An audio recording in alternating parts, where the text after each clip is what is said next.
Coach Neal Brown and the Troy Trojans look to keep pace in the conference race as we welcome you to Veterans Memorial Stadium in Troy, Alabama for Sun Belt Conference football. Today, it's the 0-6 Georgia Southern Eagles taking on the 5-2 Troy Trojans. A look at the Sun Belt standings. App State and Arkansas State, the remaining unbeatens.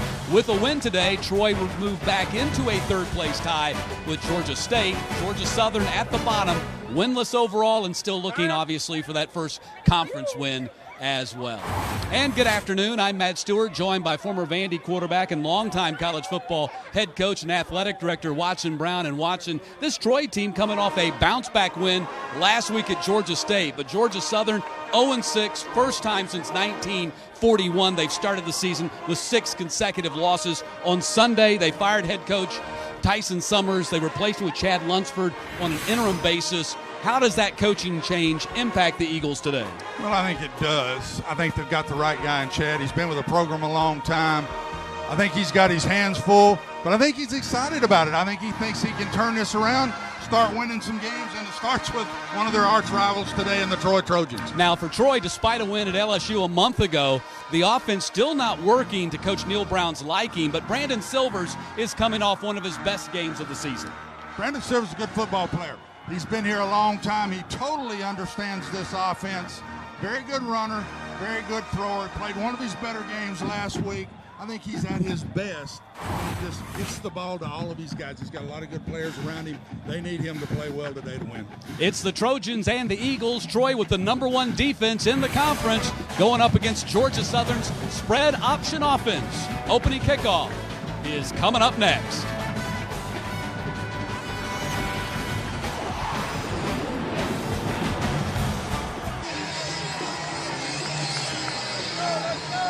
And back at Larry Blakeney Field, Veterans Memorial Stadium, just about set for the opening kickoff.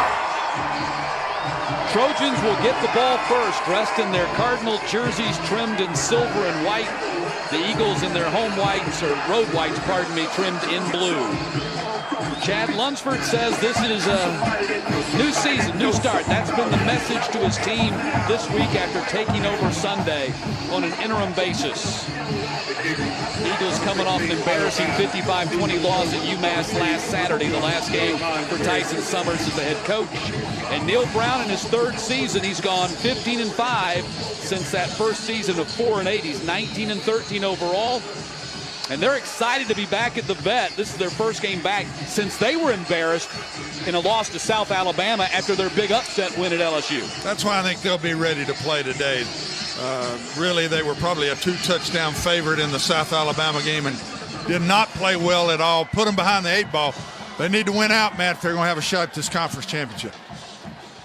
And this ball will not be returned, so the Trojans will take over at the 25-yard line. And the aforementioned Brandon Silvers, the fifth-year senior quarterback, will bring him out for the Trojans. He's out of Orange Beach, Alabama, and Gulf Shores High School. He's number 3 in the conference, averaging just under 263 yards passing per game, but he's only number 8 in passing efficiency. I think he's been a little disappointed at the start of the year. For their offense to really hit the high gear, he's going to have to play better. And I think take a little pressure off himself and get the ball to these other guys a little bit more and quit trying to make all the plays himself. He is a really good football player. Jordan Chunn not in the starting lineup for the Trojans. Josh Anderson, the starting running back here for this ball game. And that's Sidney Davis in motion. Anderson gets the first handoff. And Anderson's got 10 yards and more. And Anderson out across the 45-yard line. 15-yard pickup for Josh Anderson. Jordan Chunn expected to play today, but Anderson gets the first carry of the afternoon. Matt, a little misdirection right off the bat and run the sweep to the boundary, and really there's nothing there. Got to get the ball contained quicker. Personal foul. Defense number 2. That's not a good sign, and then get a 15-yard penalty on top of it. First down. So a 30-yard gain for the Trojans on the very first snap. 15 yards on the ground, and then 15 yards on the penalty. And the Trojans have it 1st and 10 at the Georgia Southern 40-yard line. Again, Jordan Chunn, their star running back, missed last week's game against Georgia State and sat out the second half of the South Alabama game with a lacerated leg. They expect him to get limited snaps here today. That's Anderson, who goes in motion to the outside. And Silver's going to throw it to Johnson. Johnson looks like he wants to throw a pass. Heaves it downfield. Got a man wide open. It's caught for the touchdown. Troy Eford with the touchdown. It takes Troy just 2 plays to score, and the Trojans have an early 6-0 lead in the first 37 seconds. You know, we start out with a misdirection sweep for a big play. Come right out with one of your tricks in your bag a little bit. They're out here in a diamond set. Throw the ball back. Beautiful throw. I'm telling you, that is a very nice throw. Touchdown, and not a great start for the Georgia Southern bunch. They really needed some positives, Matt, to start this football game. Sumter on for the PAT. He puts it through, and Troy has a 7-0 lead. So Troy on homecoming day out to an early start against Georgia Southern. Up a touchdown in less than a minute. Troy out to a 7-0 lead on Georgia Southern after a 40-yard touchdown pass by the wide receiver, John Johnson, to Troy Eford. And Neil Brown, who has never defeated Georgia Southern in his career, out to the early lead. Underwood will kick it off in a short pooch kick that's going to be taken at the 30-yard line by Dexter Carter. And Carter, who had a 70-yard touchdown return against New Mexico State a couple of weeks ago, returns it across the 50-yard line to the 43. Here's another look at that touchdown pass. Coach, I thought they had a chance. Oh, here's the return. Yeah, here's the return, and really they're trying to get it where you would fair catch it. That's an awful good player to be catching the ball and then not fair catch it and run with it. So kind of backfired in their face a little bit. Exactly what Georgia Southern needs. They need now to take this in, get some points out of this, and just gain some confidence. This team is just reeling right now in a confidence way. Shai Wertz is the quarterback. He did not start last week because of injury, but he is healthy enough to play here today. They run the option, and he's going to run it down to the 38-yard line. Picks up about 5 yards on the play. There had been a lot of conversation. Now, Wertz is going to have to come off the field because his helmet comes off, and so Cato Brown, who we are expecting to play anyway today, gets in on the second snap here. And Cato played well last week. I think they want to get him some snaps.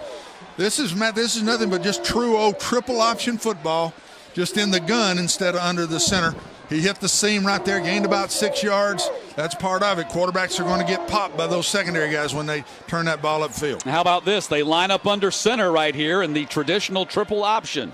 This is what the Georgia Southern fans have wanted to see. L.A. Ramsby gets the handoff, and the tackle is made by Chris Weatherspoon. And Ramsby is close to the first down at the 34-yard line. And this is what the Georgia Southern fans have been clamoring to see. Quarterback under center running the old traditional triple option offense. We see it on the second snap of the game. And I think you and I thought we might just see a little from the conversations during the week. They didn't tell us that, but we had a feeling that they would see some of this. 3rd down and 1, so they go under center for a second consecutive snap, and they fumble it, and it's going to be recovered by Georgia Southern for a first down, Malik Henry. And this is exactly why they said they were not going to do this. Brian Cook, the offensive coordinator, said, look, you can't turn it around in less than a week. And on the second time they do it, they fumble the snap. Well, and I think he's proved that to himself, but it's obvious that they're ready to go with some of this and going to just try to get better as the year goes on. That's a big play by Malik Brown, getting in there and getting that football. I was sure didn't need to turn that over. And they had running room in there. If they get the ball right, there was an off-tackle area where I think they were going to gain some yards. So Shai Wertz back in there at quarterback and back in the gun with the first down at the 31-yard line. Malik Henry really bailed him out by recovering that fumble. Monteo Garrett in there running back along with Wesley Fields, and the play gets blown dead. Jason Autry is our referee, and a timeout has been called. Timeout, Georgia Southern. Georgia Southern calls the timeout. So 30-second timeout. They try some wrinkles here with the triple option under center. They fumble once, they go back to the gun, and now they have to burn a timeout because they're a little bit confused on what they want to do here. Yeah, and that's not good. Really, the offensive stuff is still intact. Everything is the same for them, and They don't need to burn those timeouts early in a football game. It'll be interesting to see, Matt, if they just would Cato Brown go under the center. Yeah. And if Wirtz stays back in the gun, I'm anxious to see if they put Wirtz under the center. Yeah, that's what we've seen so far. It seems like there's a little bit of a pattern here, although this will just be our 5th snap of the game. Yep. So Wirtz comes back out there, and they line up in the shotgun. And Troy said they practice about 75% on the gun offense and 25% on what they call the Georgia Tech offense. That's the quarterback under center. Wirtz going to run option to the left side this time. He's going to keep it. Stiff arm. And he picks up only 1 yard out there on the edge as he's dropped at the 30-yard line. Weatherspoon again on that tackle along with the linebacker Tron Folsom. I think Shy had an area to cut up here, and he kind of strung it out a little bit too much himself. If you'll see right here, if he'd have cut up right there, got to number 24 in the secondary, strung it out a lot here, and at that point now there's a lot of Troy guys that can run.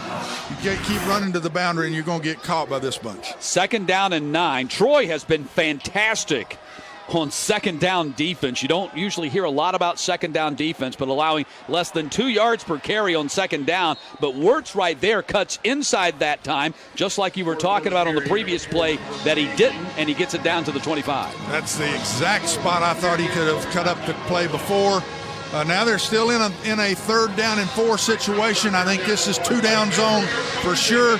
I would think Coach Lunsford would tell them that. You got 2 downs to make this 1st down, guys, unless we lose yards and then have to kick a field goal.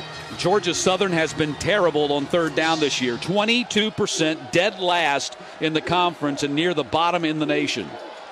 They go back under center, and this time it's Wirtz under center. Going to hand off to Ramsby, and Ramsby did not get the 1st down, stopped at the 22. Going to bring up a 4th and 1, and we see if this is indeed 4-down territory. I think they'll go for this, and that shows us that Wirtz is under the center, so they're both going to do it during the ball game at times, and it's a tough thing to do in a week so far. Other than a fumble snap, they look pretty good at doing it. They're not really running read plays, Matt, at this point. They're running handoff type plays, and that's a big difference than the read triple option stuff. 4th and 1, Wirtz under center. Hands off Ramsby, and Ramsby gets the 1st down at the 20. And there was no question in Chad Lunsford's mind. You're going for it right here. You're 0-6. You're talking about a new start, fresh start, brand new season. This is week number 1. We're only thinking about Troy. You go get that 1st down, and Ramsby got hurt on the play. Ramsby got hurt on the play. That is not a good sign. He's a good football player, but they've got good backs. Wesley Fields is a very good player too. And but I don't think there was any doubt Chad was going to go for that one. Go back to the gun now with Wirtz. Fields and Garrett line up behind him. Keeper Wirtz going to cut inside the 20 and down to the 11-yard line. We're actually closer to the 10 on a nice carry by Wirtz. Keelan Chairs made the tackle for Troy, and that's going to be a 1st down. Yeah, and these are triple option plays here. And really the end had the quarterback right there, and he just got outrun. Wirtz can run around the corner. You better give a little ground and keep him in front of you, or he'll outrun you. Now a timeout is under further review. No timeout call. They're going to review the spot to see if they picked up the 1st down. How much of a challenge is this for Vic Koenning and the Troy defense, facing an offense that's going under center and in the shotgun, basically running the same offense but just with a different look every play? Oh, it's a big challenge, especially when you hadn't watched it on tape. You're guessing, and basically we told us earlier in the week, we were watching Georgia Tech tape to see, and he fell right close to the 10-yard line right there. I think they'll leave that spot alone. I don't know. I mean, they've got the ball lying on the 10-yard line. It looked to me like the ball hit at about the 10.5. I think he might be about a half-yard short. So we'll check the spot here. Our replay official is Perry Havener, and he's got his first assignment of the day to check that out.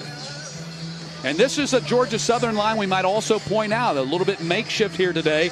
Their starting left tackle, Tommy Boynton, is missing his 3rd straight game, so they're having to juggle some guys up front. Yeah, and to the credit of Georgia Southern, they have had a lot of injuries, really struggled in the offensive line. I don't think they've played the same a football game together this year. So it's been tough on them a little bit. You would think this is what these guys do better, just really come off that football because they've been in a triple option offense, even though it's in the gun. So they're used to coming off the ball. I don't think the offensive line really has a lot of adjusting to do other than the quarterback and center handling the situation. Well, Coach, you ran this offense when you were the quarterback at Vandy. You've coached this offense a great deal in your career. So what's the big difference for the quarterback, shotgun and under center? Timing. Yeah. That's the big thing, 100%. Just timing. The timing with the back that you're reading with is you're doing it 6 yards deep. Down at the 11-yard line, which is 1 yard short of the line to gain. It'll be 2nd and 1 at the 11-yard line. So Jason Autry with the announcement, they didn't give him the 10.5. They actually move it back to the 11. So they're a full yard shy of the first down. 2nd down and 1 coming up at the 11. In some ways, this is a break for Georgia Southern because they might could gain some more yards and get off that 10-yard line. 1st and goal on the 10 is the toughest thing offensively in college football. Wirtz hands off to Fields, and Fields going to be dropped in the backfield. Baron Poole got penetration and hit him first, and so they actually lose another yard on the play, and it's going to be 3rd down and 2. Well, that sure doesn't help them when you lose yards on the play. Penetration right off the left tackle over there, and penetration will kill you in a read offense. And now they've got 3rd down and 2, but this, again, we know, Matt, this is a 2-down area right here. Poole got by Ryan Northcutt, who's the guy that's moved from left guard to left tackle because of Boynton's injury. Wirtz running option to the right side, and he gets hit and tripped up. I think he picked up the 1st down. However, Tyquay Russell was the first guy to hit him, but Wirtz does pick up the 1st down just inside the 10. And I think Shai's really upset with himself here. Kind of get his ankle, or he's fixing to walk in the end zone for a touchdown. So they spot the ball just inside the 10-yard line, so they basically have 1st and goal to go from the 10, and you were talking about how difficult that is for an offense. It is very tough, but they will think in 4 downs right here, and I would keep it on the ground probably all 4 downs unless they just get behind the chains. Garrett and Fields now line up right behind Wirtz. And the pitch goes to Garrett. Garrett on a cutback and down to the 6-yard line. That was Russell again on the tackle for the Trojans, picked up 4 on the play. Again, nice movement by the offensive line. That's been impressive so far, cutting a lot of those Trojans at the line of scrimmage. Nice seam in there. If he can get there just a little quicker, he's probably going to gain 4 or 5 more yards. So 2nd down and goal from the 6.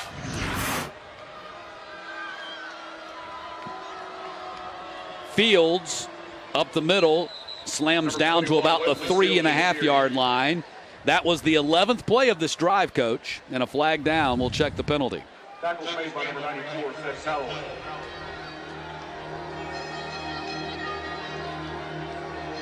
A week ago, Troy had only 1 penalty called on them at Georgia State. Offside, defense, number 30. This will be the first penalty on them today. They had gone into that Georgia State game, the most penalized team in the Sun Belt, had only 1. That was the first time since 2012 they'd had a game where they had only 1 penalty called on them. And that was a big penalty that just cuts those yards shorter for this offense to get in the end zone. Long pitch goes to Garrett. He runs to the pylon and gets there. Touchdown. Monteo Garrett takes it in from 3.5 yards out, and the Eagles on the board, cutting the Troy lead to 1. Well, that's a nice, impressive drive after the nice kickoff return by Dexter Carter. Gave him a short field. They go 43 yards on 12 plays. Very nice drive, and this is one of the base plays that they're running right here as a pitch sweep out of the triple option stuff. So far, Matt, they have not really run a read play. They've handed it off or pitched it when they've been under the center. Tyler Bass with the PAT. That makes him 12 for 12 on the season. 3-yard touchdown run for number 15, Monteo Garrett. Eagles use up 7 minutes on the clock, and they tie the game at 7.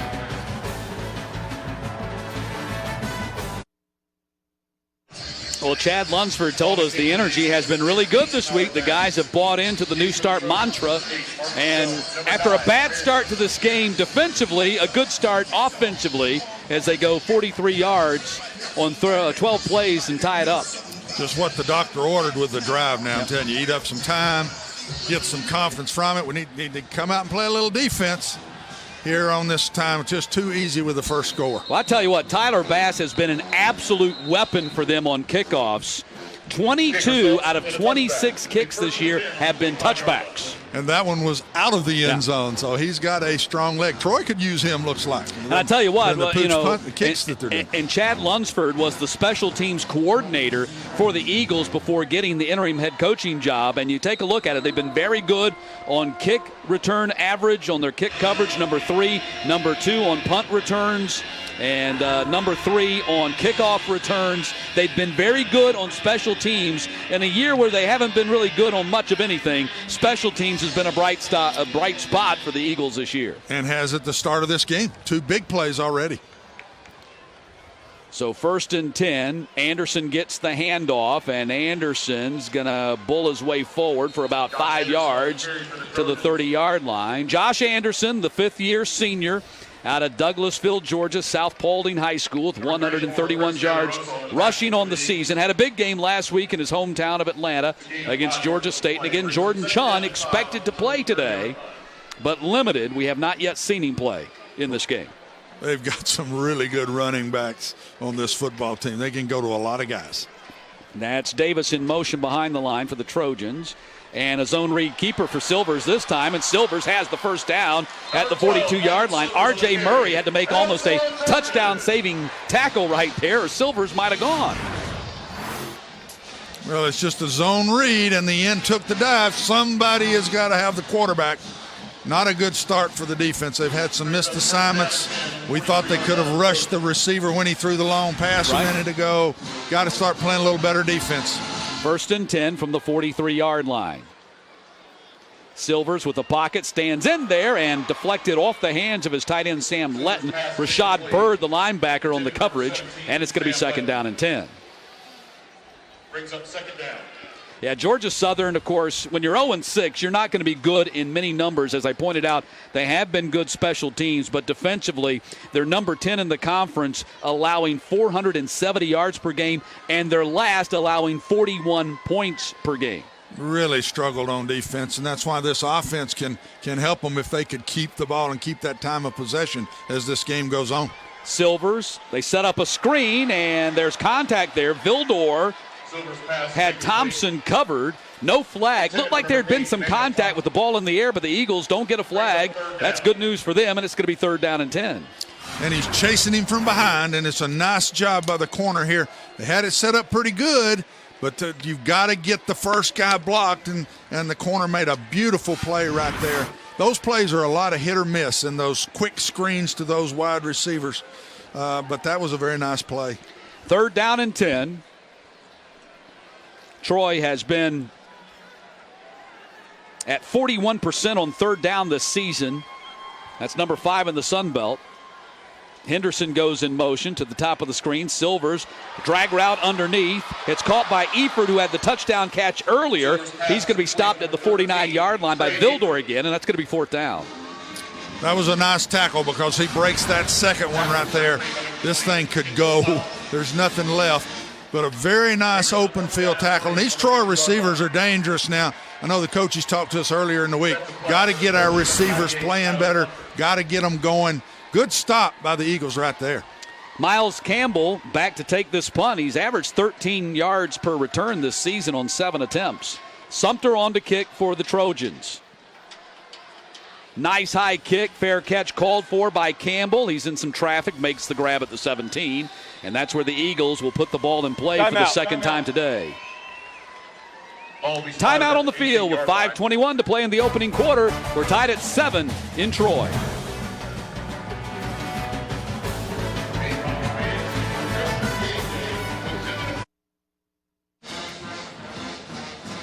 Georgia Southern back on offense. Interim head coach Chad Lunsford's team tied with Troy 7-7. I'm Matt Stewart along with Coach Watson Brown. Thanks for joining us. Homecoming day at Veterans Memorial Field on a fall-like day. It's been summer all week, and suddenly it's 54 degrees here in Troy. I'm sure the players welcome that. Wirtz on the carry. Gets cut down by Andre Flakes.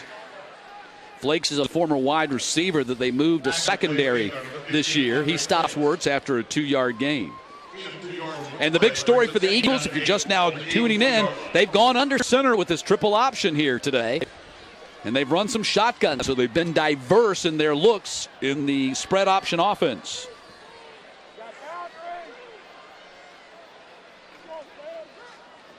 Running option, fakes the pitch, and Wirtz going to get dropped at the 23-yard line. Sindarius Rookard, who is their leading tackler on the season, making his 41st tackle right there, going to bring up a third down and short. You know, Troy started out really trying to take the dive away. They're not letting them hand the ball off. Quarterbacks are having to keep it on the flanks. So far, they're playing pretty good on the flanks. I thought Wirtz could have pitched one of these on these first two plays to one of his backs and maybe gained a good bit more yards. Wirtz averaging 64 yards rushing per game. That's number 8 in the Sun Belt. This is a third down and medium. Pitches this time to Garrett. Nice open field tackle by the linebacker, Tron Folsom, to drop him for a loss, and now it's going to be fourth down. Folsom beat his man on the block, shed the block, and made the tackle. And this is a mismatch. It's a running back trying to block one of these linebackers outside, and Fields just could not handle that, and really not a good situation for Georgia Southern to try to pitch that right into that mismatch to me. Big Koenig said they work on blocker shed circuits every day in practice. That was a great example of that work in practice paying off. Well, and that's where we talk all the time as coaches. Communicate and give them reps on what you're communicating. It's obvious you saw it right there with the Troy defense. Rookard back deep to take this punt from Flynn. He's going to have room to return this. Takes it at the 36. Nobody around him. Across the 50-yard line and across the 40 and down the sideline. Finally steps out of bounds. They'll spot it at the 32. I don't know whether Flynn outkicked his coverage or what, but there was nobody near him when he took that punt. You're exactly right, Matt, and I think that was more getting off the line of scrimmage. Great hold up by the Troy return team. And my gracious, I'd love to be a returner when you run 20 yards before you even see a white shirt. That could have been a touchdown right there. That was very well blocked. And most of the time, that's your defense that's doing that. Poorly done by the punt coverage team of Georgia Southern. Sets up Troy with a short field now at the 32-yard line. Anderson gets the handoff, and a big hole for him right up the middle. Josh Anderson into the end zone for a touchdown.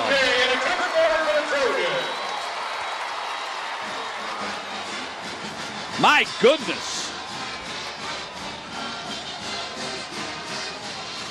It's just right up the middle, just nobody there. I mean, they've got a hat on everybody. Just a very, very easy run. Josh can take this one straight to the house.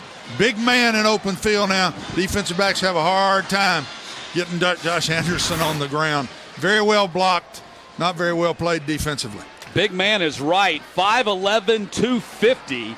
As Sumter pumps it through, and Troy has a 14-7 lead on the touchdown run by Josh Anderson. And they went right at the strength of the Georgia Southern defense. The Trojans were very concerned about having to block Logan Hunt, number 91, and number 96, Ty Phillips, the tackles of the Eagles, but they went right at the strength of that defense and blew them off the ball. Absolutely, and the big old tackle right on the linebacker, fed up really nice. Just green grass, and Josh Anderson, he'd love to see that all day long now. He'll run for a lot of yards. Just cannot let a big man like this get loose with a football. He's running vertical straight up the field.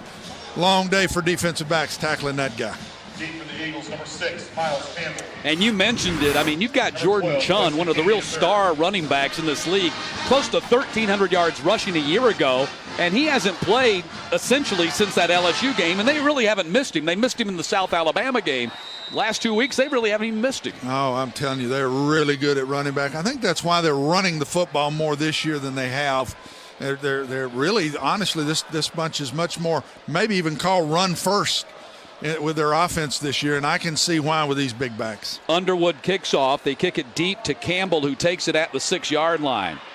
And they run a reverse to Kennedy, and Kennedy across the 30 on a cutback. Kennedy still on his feet up to the 35-yard line. So Wesley Kennedy, the freshman out of Savannah and Benedictine, with a 25-yard return or maybe even close to a 30-yard return on the reverse. 6, Miles Campbell, tossed to This time they kicked it deep and had a little reverse off of it.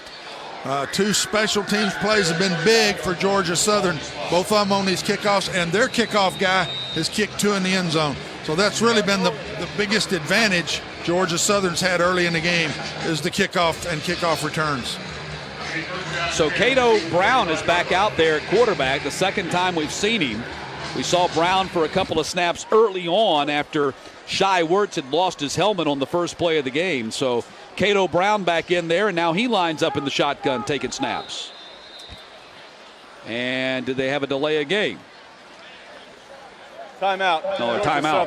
This is their second. Well, they took the timeout to avoid the delay of game, and I believe it started to rain here as well. So, wow, how the weather has turned here in the Southeast. And if you're watching in the Southeast, I'm not telling you something that you don't already know, but it was in the 70s, close to the 80s in most places in the Southeast, and all of a sudden today it's become an October fall Saturday. We can feel it in the booth, can't we? Yeah. I'm sure the players enjoy it. As you see, the fans are starting to run for the exits here as it's raining in Troy, Alabama. Getting a good shower, and it's a cold shower too. So we see some fans heading to stay dry.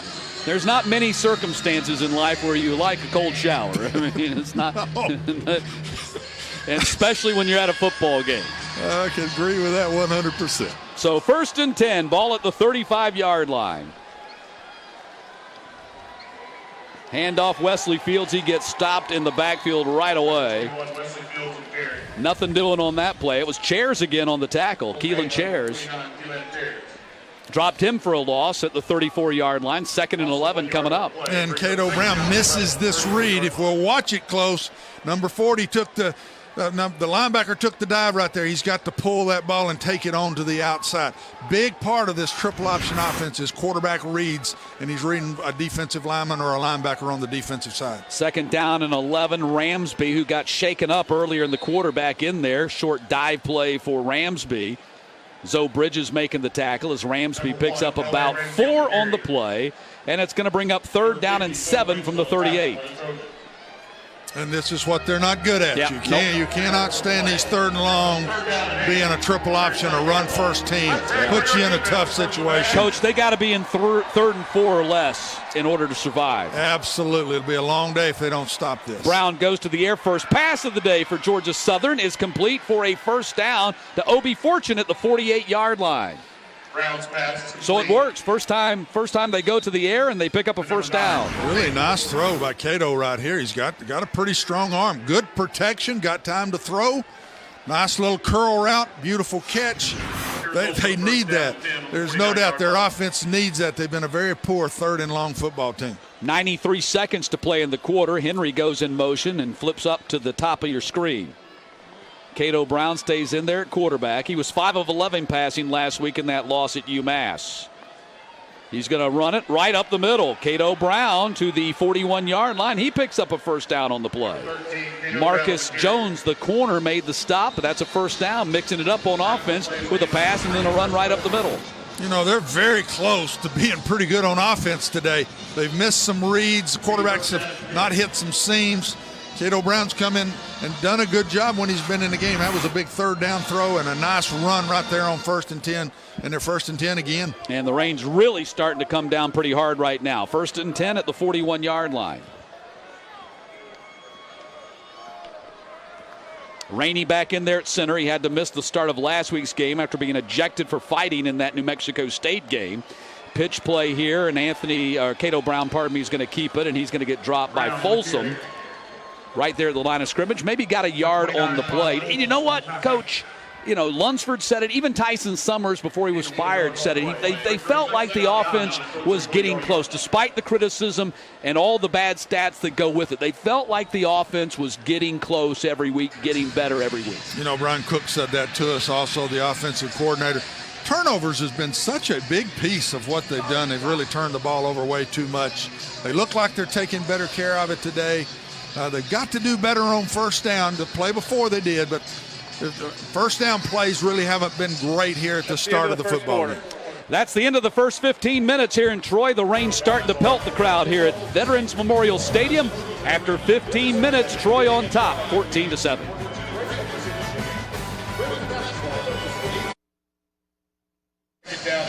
Start of the second quarter in rainy Troy, Alabama. Trojans up 14-7. Matt Stewart along with Coach Watson Brown. We'll see if ball security becomes a bigger issue here now that the wet stuff has arrived.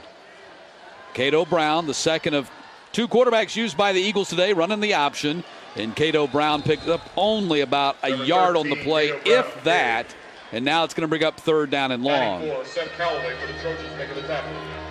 It's just hard to run those just kind of sweep plays at this Troy defense. They run so well, pursue the ball so well. Got to have a little misdirection, a little dive action with it. Just hard to take that ball and take off around the corner. And Cato is fast, but this Troy defense is very fast too. First year in the program for Cato Brown, a fourth-year junior out of Ventura, California by way of Moore Park College. Facing a third down, he converted a third down pass for a first down earlier in this possession. They'll go back to the air again. Brown fires to the outside, and it's caught by DeAndre Glenn at the 33-yard line, and this will bring up a 4th and 2, and I bet they go for it. Oh, absolutely. They're going to go for this one. And a nice throw and catch. That's twice Cato's made some nice throws on 3rd and long. Puts it in a 4th and 2 situation. Let's see what they do here. Let's see if they were to get under the center, what they're going to do. I like that play call. They didn't go for the first down there. Let's just get close. We're going for it on 4th down. Under center now. Fields in motion. Handoff Ramsby. First down for Ramsby as he batters his way down to the 22-yard line. They convert on 4th down for a second time in this game. Now, that's really what I believe in a lot. If you got short yardage, don't put the ball way back there in the gun. Get on the center.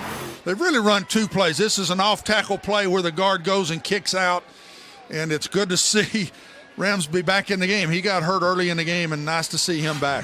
1st and 10, they go back to the gun. Cato Brown running option, going to keep it, and he's going to worm his way down to the 18-yard line, picked up 4 on the play. And it's interesting, a bit of foreshadowing.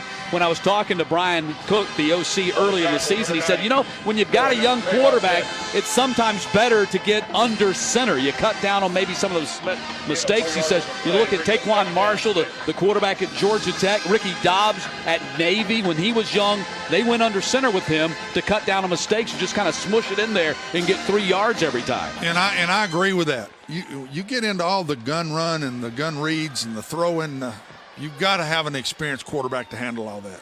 Pitch, it's dropped by Garrett, still loose, and Brown gets on top of it back at the 27-yard line. They lost a lot of yards on that one, close to 10. And, Matt, honestly, this is what they've been doing all year long. They put themselves in long yardage. If you watch the tailback Fields, he did not put his eyes on the ball. He's looking to see where he's going to run and just drop the pitch. Thank goodness they got back on it. But now it puts them in 3rd and long. And let's see what they do right here. If they try to run the ball, gain some yards, get in field goal range, or really try to throw it 16 yards or so to try to make the first down. It is 3rd and 16. I think the thing up most, they need to be careful with the ball. Don't risk losing it here in a scoring opportunity. Brown going to take a sack at the 29-yard line. Jamal Statham made the tackle. And it's going to be 4th down. And let's see, they try a long field goal here by Tyler Bass. Yep, Bass comes on. And let's see where they end up spotting this thing. It's right in the middle of the field, so he's got a straight shot at it. Bass is 7 of 10 on the season. He's hit 4 straight and 6 of 7 since missing his first 2 field goal attempts of the year at Auburn. This is going to be a 46-yard attempt right in the middle of the field and on a wet turf. Matt Flynn, the punter, is the holder. Kick on its way, and I think he might be off the mark. Nope, he's good. I thought that thing was going to hook on him. He kept it inside the uprights and knocks it through from 46 yards out. And so the Eagles get points. It's 14-10, 4 minutes into the second quarter.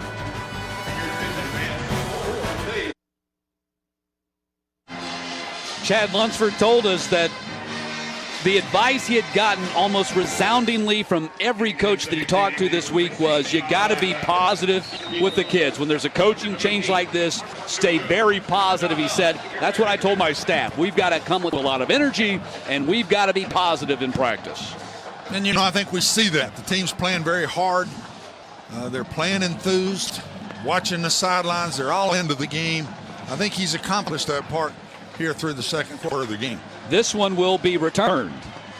Marcus Jones, the freshman, stumbles as he got to the 25-yard line. He falls forward. Let's see where they spot that thing. They're going to spot it at the 29. Ruling on the field as the runner was down at the 29-yard line prior to losing the possession. First down. We sure see this. Make sure he was on the ground when he fumbled that football. I'm sure they're going to take a look at that one and just to see wet ball. That stuff happens a lot. You got to secure that ball. Let's see if we can see if he's on the ground before he fumbles. Yes, he absolutely is. Ground caused the fumble, it appeared. So now the Trojans go on offense from the 29-yard line. Jamarius Henderson with his first carry of the ball game, and Henderson rumbles up to the 41-yard line as he picks up 12 on the play. Henderson, redshirt sophomore out of Midland City, Alabama, with 222 yards rushing on the season and averaging right at 7 yards per carry. Another good football player, another good back. Missed tackles, missed tackles, missed tackles. Got to tackle better. Handoff goes to Henderson again. A big hole for Jamarius Henderson. It's a foot race, and he's going to win it.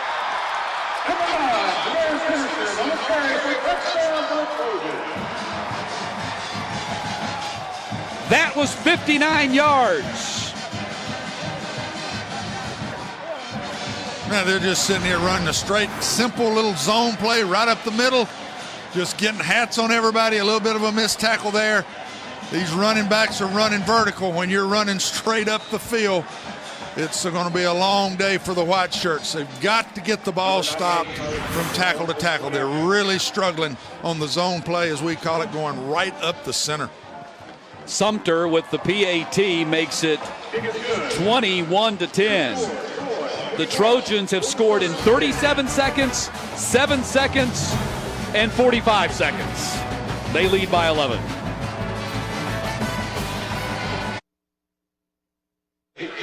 (21-10), Troy leading Georgia Southern.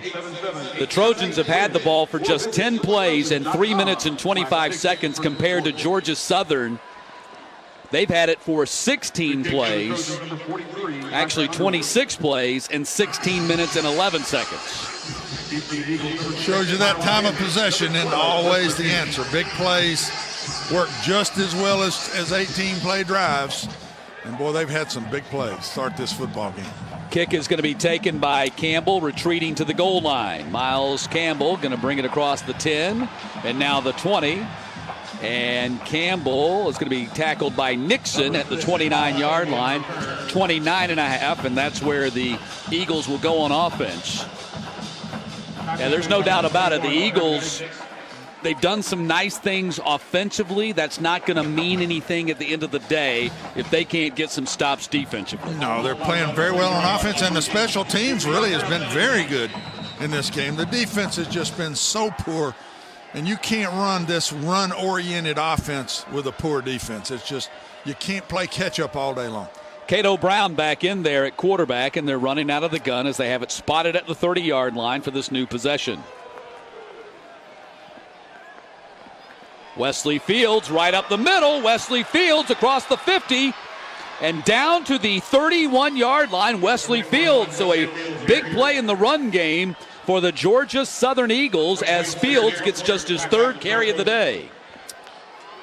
Well, would you return the favor? The exact run that Troy has scored twice on. Look at this. Right up the middle.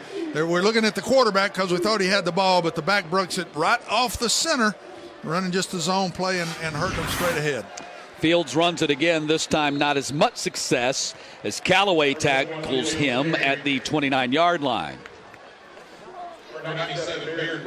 Actually, Barron Poole, 97, not 94 with the tackle. And it's going to be second down and 7 from the 29-yard line.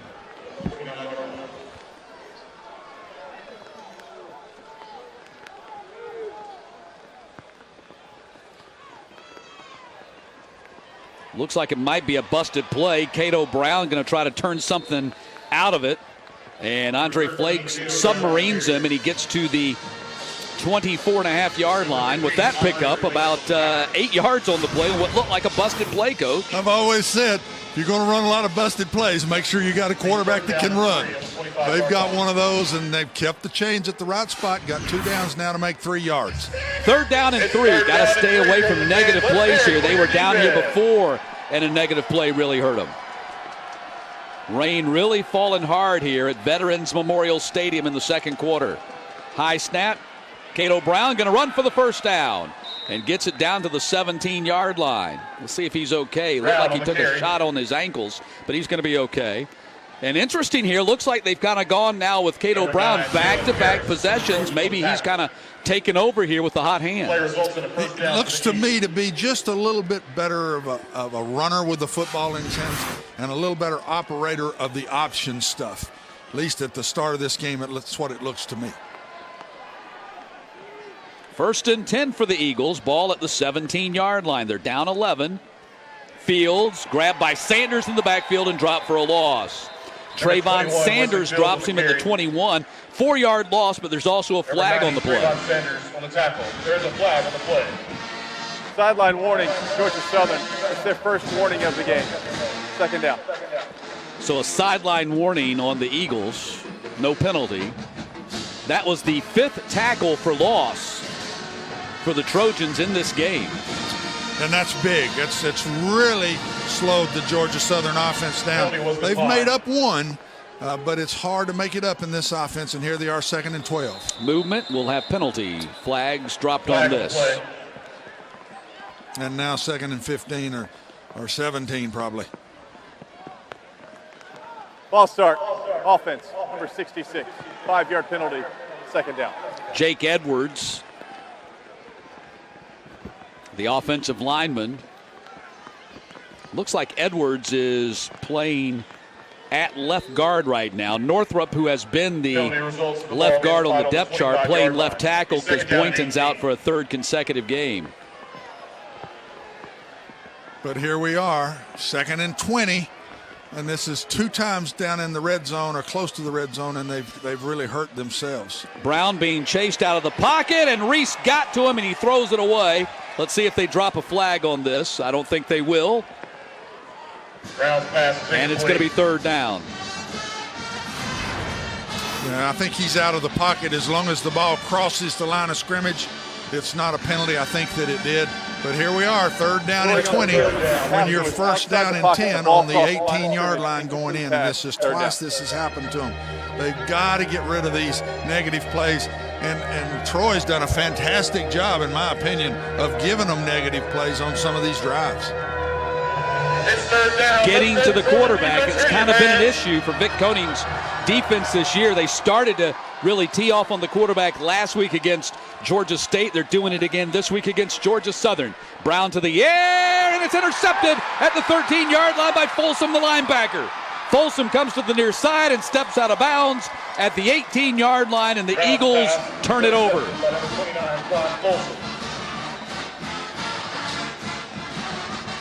And a man down for Troy back at the 14-yard line. That might be Jalen Harris, the corner, who was in on the coverage and broke up the pass intended for Mashad that ended up popping up into the air, and an easy interception on the deflection. That's actually Lebby, the linebacker, number 5, who's hurt on the play. And so while they tend to him, we'll take a break. Trojans back on offense when we get back.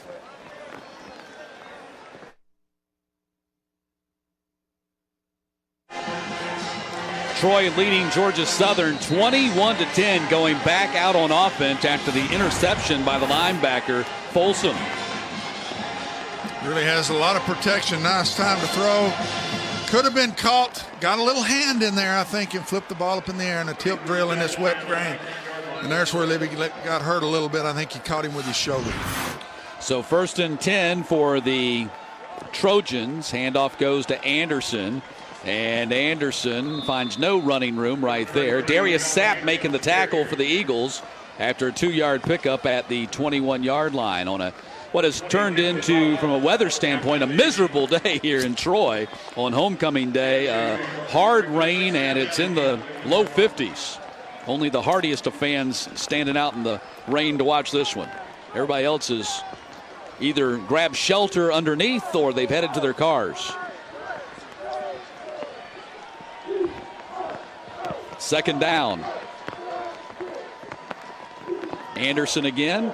And Anderson breaks out of the tackle of De La Rosa. He stays with it and helps about 4 other guys get him on the ground at the 26-yard line. Again, no Jordan Chunn today. And I'm guessing the way things are going, we probably won't see him again today. Well, in a rainy, wet day, too. They may just hold him now. It's just trying to get him one more week and maybe get him back. But and they've got a short week. They play Idaho here at the Vet on Thursday night on ESPNU. So you decide, do we want to use him today? We got the lead. We use him today, might not have him ready for Thursday. Maybe we just hold him for Thursday. And that might be their thinking right now. I think you're probably right. Anderson coming this way on the carry. And Anderson going to be dropped by Sapp at the 27-yard line. And Sapp's a guy that had kind of disappeared on the depth chart. He's a 6'1", 320-pound senior. He had only 3 tackles the entire season. He just made 2 on that one possession.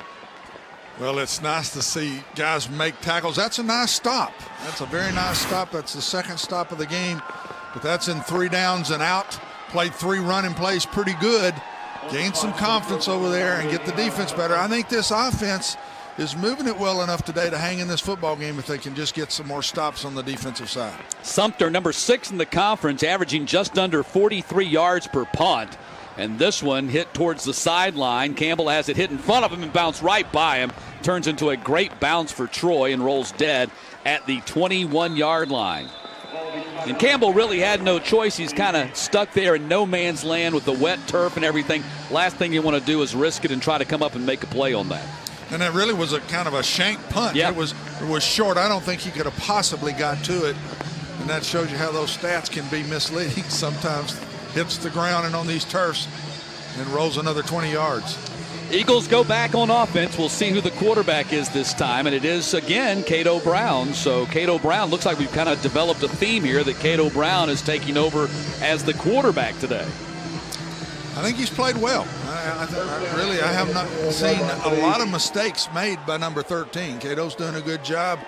The long yardage situations really haven't been his fault. Option gets blown up by Callaway. 6th tackle for loss for the Trojans today as they drop Brown back at the 15-yard line. I just think it's still, I said it earlier in the day, I just think it's hard to run these wide sweeps against this Troy defense. They run so well. And a little penetration right there again, 2nd and long. Yeah, and Coach, they run to the boundary. They're running to the short side of the field. Yeah, I know. 2nd down. I don't know, maybe that's what you want to do in that situation. Well, and the defense maybe overshifted more to the field. I'm not sure about that part. It's more the philosophy to me, just trying to run those wide sweeps with quarterback. Well, the rain has turned into an absolute monsoon now as Fields gets to the 26-yard line. And it's going to be 3rd down and about 7. It is a hard and cold rain.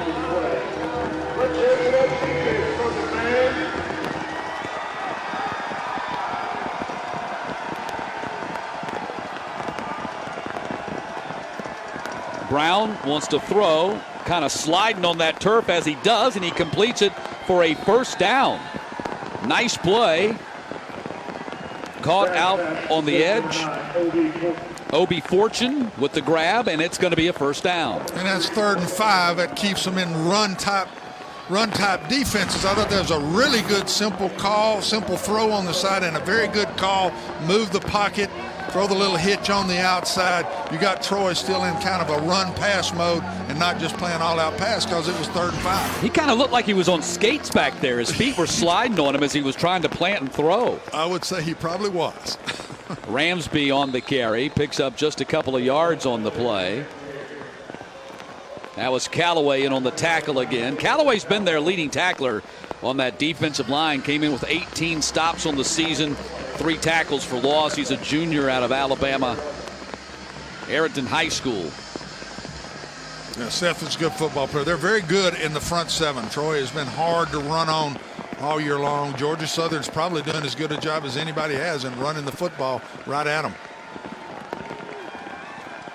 High snap goes over the head of the quarterback. Fields has to get on top of it back at the 19-yard line. Oh, my goodness.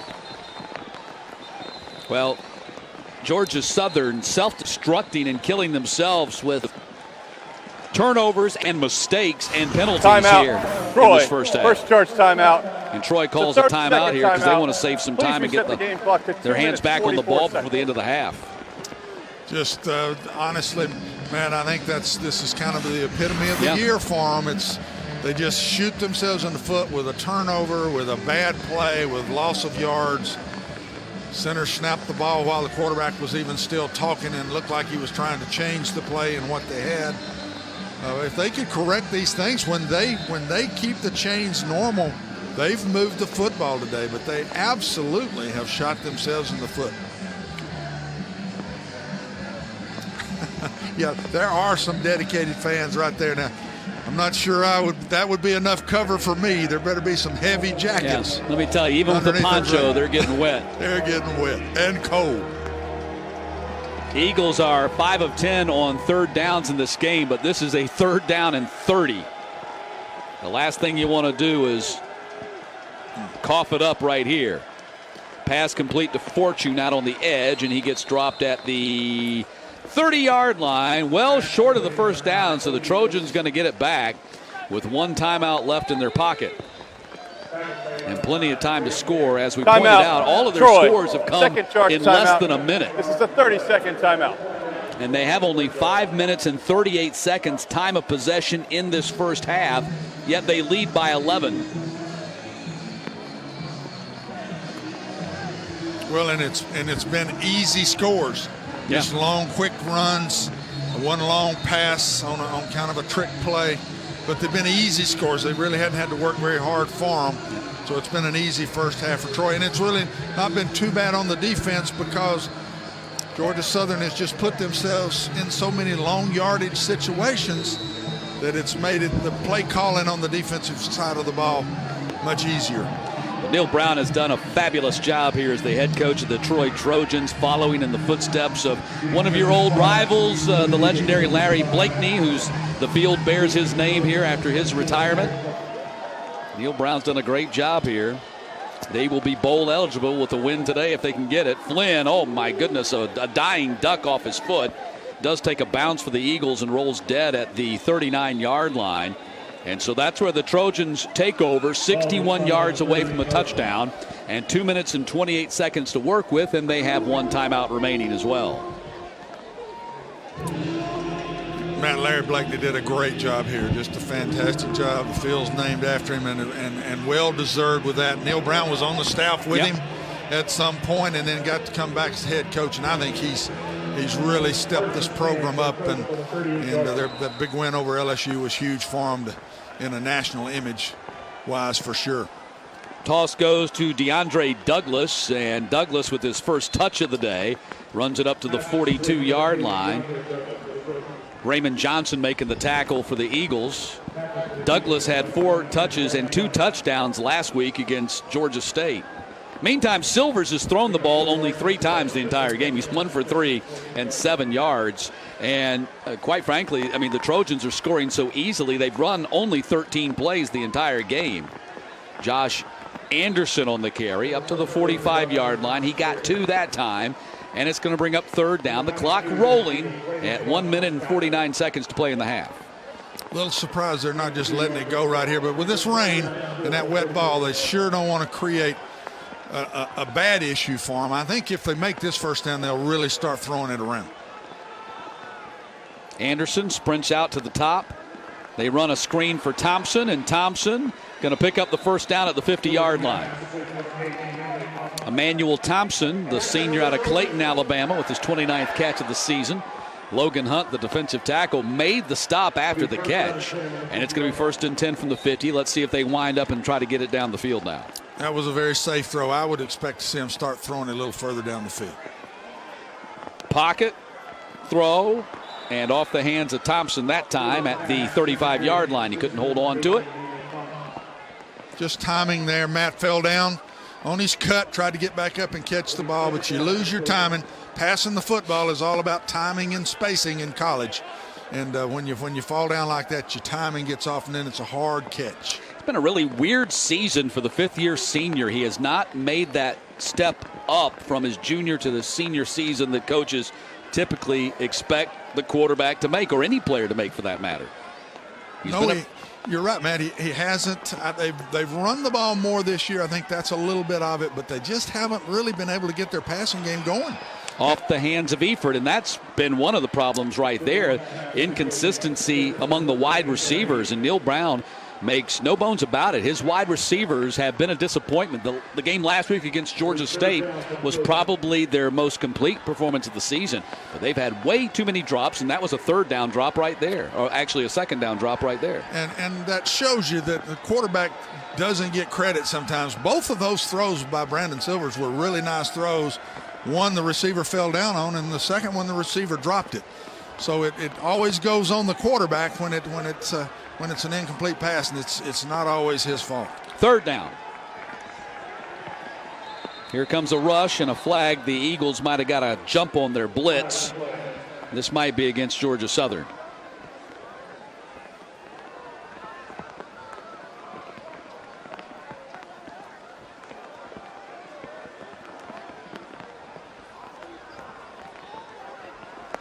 Ball start. Offense, number 6. Or it might be against Troy. Yard penalty, third down. So this will back up the Trojans to the 45-yard line. Troy 1 of 3 on third downs, and now facing a 3rd and 15 with 73 seconds to play in the half. This will be an interesting play call if they go after this first down, if they throw more one of those screens and little ball control. The rain has let up, so they may go ahead and go for this one. They go for it on the sideline, and it's caught over the shoulder by Willis for a first down at the 22-yard line. Damian Willis with his first catch of the day. Just a drop back fade route, very safe throw, and Willis does a great job. They've been waiting for him to come on. They said he was sick last week, had the flu, had a great week of practice, and the coaches said he may have a big game this week. That's his first big one right there. They throw it out to the edge. It gets broken up by Liptrot as they try to go right back to Willis, this time on a screen. It's incomplete, 2nd and 10. In order to make that screen work, the wide receiver who's out there with you has to block the corner. They didn't pick up Liptrot on that play, and it's going to be an incompletion, 2nd down. Honestly, that's the best thing Georgia Southern's done. They've played the wide receiver screens very well. That's the 3rd one, and I think maybe 5 yards at the most is all they've gained. Silvers comes to this side, caught and broken up. Let's see if that's going to be a touchdown. No. Incomplete. Douglas did not have possession long enough because Vildor separated him from the ball. Kendall Vildor made up for the play before. He was the corner on the fade route, and this time it was they hit the seam in what we call 3 deep zone. Corner makes a great hit. You've got to come down with that ball, possess it, step into the end zone, and that was an incomplete pass. Very nice play. Very nice break by the freshman right there. Vildor brings the hammer and breaks it up in the end zone, and so now it's going to be 3rd down and 10.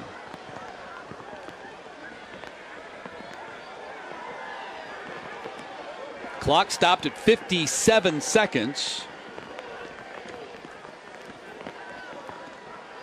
Handoff to Anderson. Anderson, first down and more inside the 10 and down to the 6. Liptrot got him on the ground, but that's going to be 1st and goal to go for the Trojans. What a nice call right here. Expecting pass. Got him reached. Got those defensive linemen reached. Got Anderson into the space with the football. And again, running vertical with those backs all day long. Anderson gets gummed up at the line of scrimmage. No gain right there. Ty Phillips fell on top of him. Clock running with 32 seconds. Trojans have 1 timeout remaining. They're taking their time. They've got plenty of time right here. Don't rush yourselves. Make sure you get the right play call, get lined up proper. Silvers fires. Tight end is open for the touchdown. Sam Letton with his first touchdown catch of the season. Comes with 13 seconds to play in the half. And the Trojans are now leading 27-10. Really just snuck the receiver into the back of the end zone behind the coverage. lays right over the top. Great throw and catch, beautiful drive. Boy, that really hurts Georgia Southern. They had settled in, played pretty well, had the bad snap, get the long yardage, have a short punt, let the Trojans take it down the field and score right before the half. Sumter for the PAT. And the Trojans lead at 28-10 with 13 seconds to play before the break.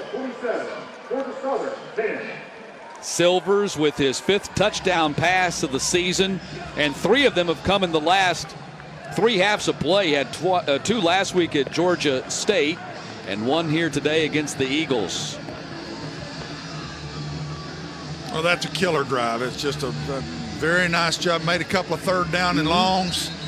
Beautiful call, and had a run called in 3rd down and long as the clock was running down. Made the 1st down with Anderson, and then a beautiful throw in the end zone. Brandon's playing well. I think he's about to get back on track. Yep. And he's had some drops today. Touchdown drop right before that, I think, by Douglas there. That was a nice hit by the corner. But they've had 2 or 3 drops on him. But I think Brandon's getting back. This is a dangerous football team, the Troy Trojans, and I think they're still in the race. I really do. I think they got to win out. Yep. But I still think this is a team you're going to have to deal with. They play Arkansas State the last game of the regular season. They do not play App, so they'll have to count on somebody else to beat the Mountaineers. Those are the 2 teams ahead of them that still have no losses in the conference. Campbell is going to take this at the 5. And Campbell still dancing and comes out of there. Watch out. Campbell goes down at the 38-yard line as time expires here in the half.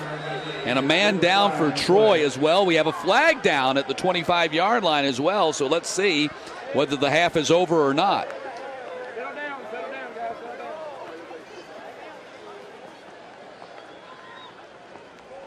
Great return by Miles Campbell. He just kept dancing. During the return, illegal block in the back. Receiving team, number 24, 10-yard penalty, 1st down. The penalty is declined. That's the end of the half. So there you go. Halftime here at Troy. The Trojans with a 28-10 lead. So Troy will head to the locker room. They are 2 quarters away from bowl eligibility. Scored 4 touchdowns in just 7 minutes of time of possession.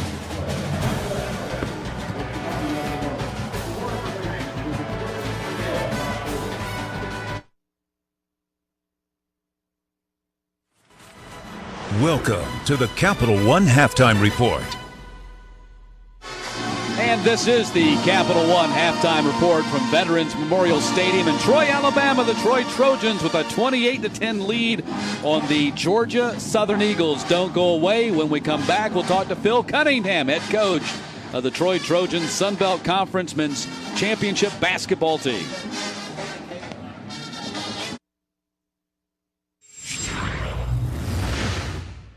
Here's a look at today's Dr. Pepper campus moment, and it's been a wet and cold day on campus, and for the students who braved the driving rainstorm in that first half, the good news is it looks like the rain has cleared out, and it's just windy and cold now, so at least it's not raining anymore. It's let up on the rain. Maybe some of these folks can enjoy the second half. Well, they're enjoying halftime so far. The first half belonged to the Troy Trojans despite just 7 minutes of time of possession. The Trojans with a 28-10 lead on the Georgia Southern Eagles. Matt Stewart along with Coach Watson Brown, and the Trojans very efficient. When they got the ball, they scored. And right up the gut. I mean, they're just going right up the center. Some big long runs, big backs going at you. And Georgia Southern has struggled again with getting themselves in tough situations and long yardage. Can't make it up. Right before the half, that was just a killer drive. Well, let's take a look at the first half highlights. And the Trojans scored on their very first possession, and they scored in less than a minute on the double pass. Silvers to John Johnson, and Johnson found Eford for the 40-yard touchdown.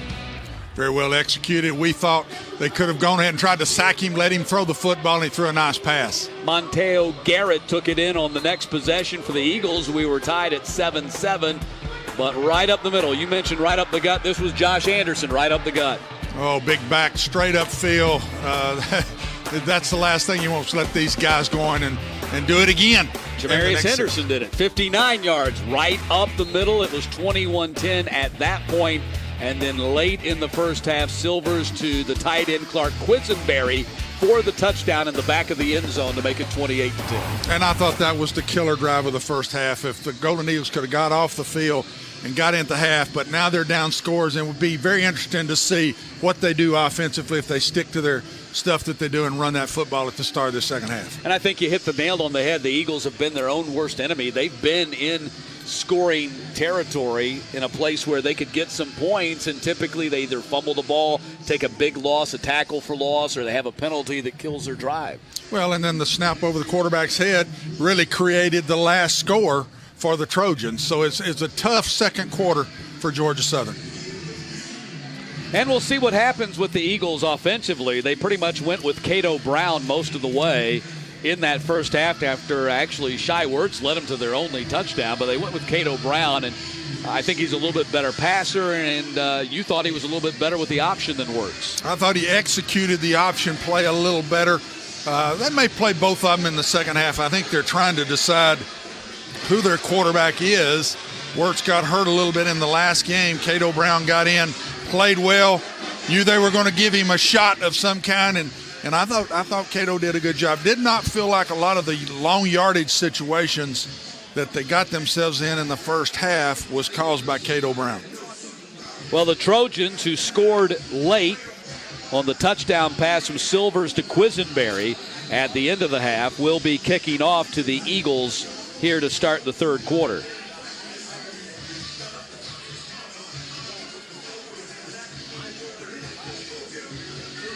And after a little confusion out on the field, they flip sides, and now the Eagles go to the other end to get it right. Georgia Southern 0-6. First time since 1941 that they've been 0-6. That's a little misleading. Still bad, but they didn't have football between 1941 and 1982 because of the war. But it's still been a long time since they've started this season so poorly. And a proud program, strong tradition. They're just not used to this. I think that's probably why they made the coaching change in mid-season. It's just been a very tough year for them. Underwood's going to kick it away, and it's going to be taken by Campbell 2 yards deep in the end zone. They fake a handoff this time to Kennedy, and tackled at the 11-yard line. Good coverage by the Trojans on that play. Andre Flakes making the tackle on special teams, so the Eagles will start deep in their own end, and we'll see who the quarterback will be to start this third quarter.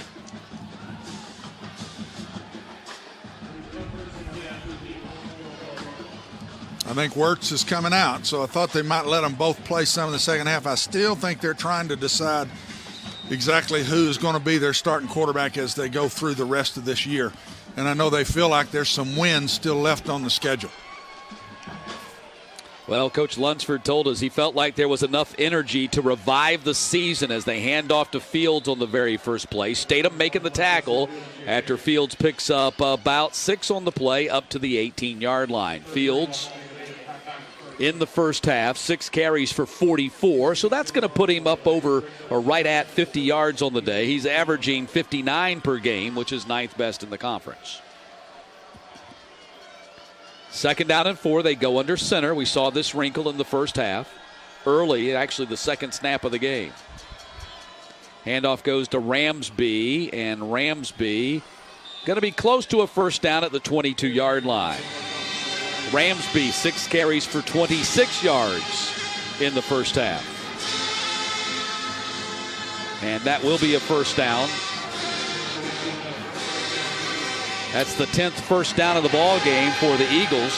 They're last in the conference in first downs offensively. Which you would not expect, being a run-oriented offense and a ball control offense. You would expect, really, if you're running that style of offense, you should be up toward the top of the league in number of first downs. Ramsby gets it again, and Ramsby picks up about 4 yards up to the 26 on that carry right there. Ramsby slow to get off the ground. Let's see if he stays in the game here, and he's going to come out. He got hurt in the first half, too. I don't know what his injury is, but I think he's still struggling. Tough kid, staying on the field, trying to help his football team get back in this game. Option quarterback. When he came to Georgia Southern, they moved him to running back in his redshirt freshman season. Now out of the gun for Wirtz. And let's see, did we have movement by the Eagles up front?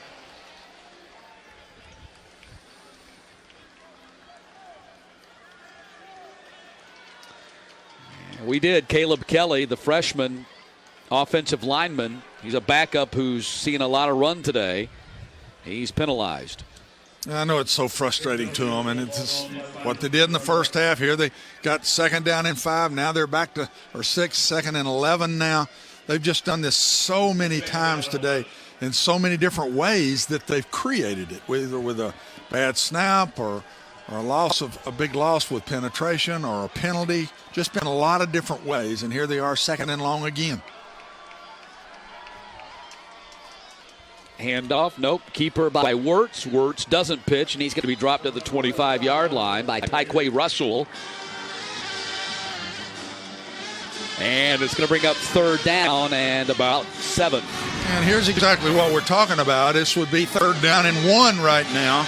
Nice run in the seam, 1-on-1. Ooh, if he could pitch it right there. He's got a chance to pitch it to the back. I think Fields wanted that one pretty bad. But this is what we're talking about. Now it's 3rd down and 8, and it really should be 3rd down and 1. You got to get to the 32. Ball on the 25. Fields in the backfield with Wirtz. Wirtz going to go to the air for the first time today and fires and intercepted and then dropped. 2 guys had a shot at it and an interception at the 31-yard line, and neither one could come up with it. Blaise Brown had a chance to pick that thing and couldn't hold on. Well, just overplayed the cut. They knew they were going to run something right at the chains. A lot of times you'll tell those defensive backs, overplay those cut areas on 3rd down, right where that 1st down is. That's exactly what happened right there. And he'll have to watch that one on Sunday. He had a walk-in touchdown if he catches that one clean. Flynn going to punt for the Eagles. Rugby-style kick that hits short at the 46 and downed at the 47. So a short field for the Troy Trojans as they get ready to head out there on offense for the first time in this 3rd quarter. Great field position to start. Nice stop. Again, Georgia Southern kind of stopping themselves, but a good stop by Troy. And now they've got great field position to really go and put this one in and make it really hard and basically kind of put the game away right here. Trojans 5-2. Next win makes them bowl eligible for the 2nd consecutive season. They beat Ohio 28-23 last year in the Dollar General Bowl in Mobile. 6th bowl appearance in Trojans history. Handoff goes to Josh Anderson. Darius Sapp going to wrap him up and drop him at the line of scrimmage. Brings up a 2nd down and 10. You know, toward the end of that 2nd quarter, we thought the line of scrimmage was being played better by the Georgia Southern defense. That was a good start in the 2nd half. It's kind of the same play they busted for 2 long runs in the first half. So they're playing a little bit better up front. That's a good sign for them. 3 tackles for Sapp today. He had 3 tackles the entire season when the day started. Silver's out of the gun. Got a pocket to work with. Fires underneath to Thompson. Had his legs cut out from beneath him by Monquavian Brinson, the corner. And it's going to bring up 3rd down. Really excited about Brinson. They think he's going to be is a good football player. He's going to be a great football player before he leaves Georgia Southern. Great time to throw. They're just not getting any pressure on him at all. Played pretty well, though. Now I've got him 3rd and 5. Brinson, a sophomore out of Atlanta Mays High School. 3 picks on the year. Number 2 in the conference, and passes defensed with 9. And now it's going to be 3rd down and 5. Ball just across the 50 at the Georgia Southern 48. Anderson sprints to the outside. Silver's guns in the middle. Incomplete for McCormick. And it's going to be 4th down. Let's see what the Trojans do here. I think Neil Brown said we're going for it.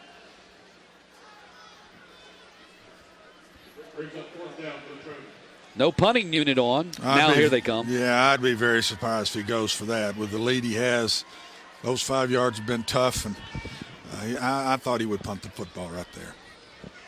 Good stop, though. That's a big stop, because one more score could really put Georgia Southern in a tough spot, especially being more of a run-oriented offense. That was a very nice stop. Get the football back here and make a long drive, get back in the game. Sumter punting from the 39. He's kicked 8 inside the 20 this season. Rugby-style kick. This one is going to hit at the 10 and bounce into the end zone. That'll be just the second touchback for Sumter this season, as the Eagles will bring it out to the 20-yard line and be on offense when we get back.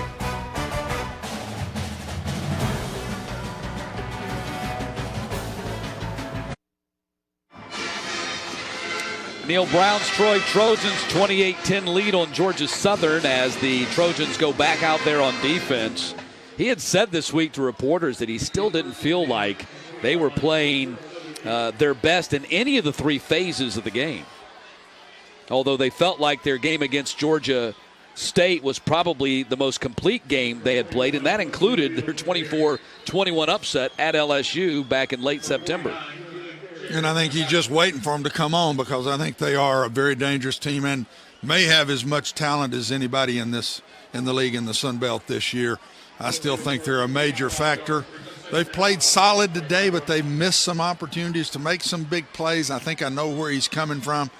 And I think one of the big areas was just getting better at receiver. They've just been a little inconsistent at receiver, which has not helped Brandon Silvers either. Handoff goes to Ramsby. Ramsby slashes in there at the 27-yard line. Folsom, the linebacker, making the tackle. Going to bring up 3rd down and short for Georgia Southern. But this is a great opportunity. The Eagles today represent 4 consecutive opponents for the Trojans that have losing records before they close out their regular season against Arkansas State. Oh, they have a great chance to make a run, and it starts today. That's why we both knew this was a big game for Troy. 3rd down and short for the Eagles. Cato Brown is in there at quarterback. They're running option with him. He's going to keep it, and Brown's going to pick up the 1st down at the 31-yard line. Flakes making the tackle along with Blaise Brown, and that'll move the sticks for the Eagles. Nice off-tackle play. Got in an unbalanced line quick on him right there. Got good movement. This is what they need to do, just find a way to keep making 1st down after 1st down. Watch here. See good movement. He's 4 or 5 yards downfield before a dark shirt gets to him right there to tackle him. They have gone under center some today, but primarily been operating out of the shotgun as they had been all season. That had been the speculation around the Eagle Nation all week, is could they get back under center this week on offense, and they did show them a little bit of that today. And another tackle for loss. Barker gets to Brown and drops him at the 28-yard line. They lose 3 on that play. And Achilles heel all day long. Here's 1st and 10, and just played this well. Again, that sweep play on the outside's really struggled for him most of the day.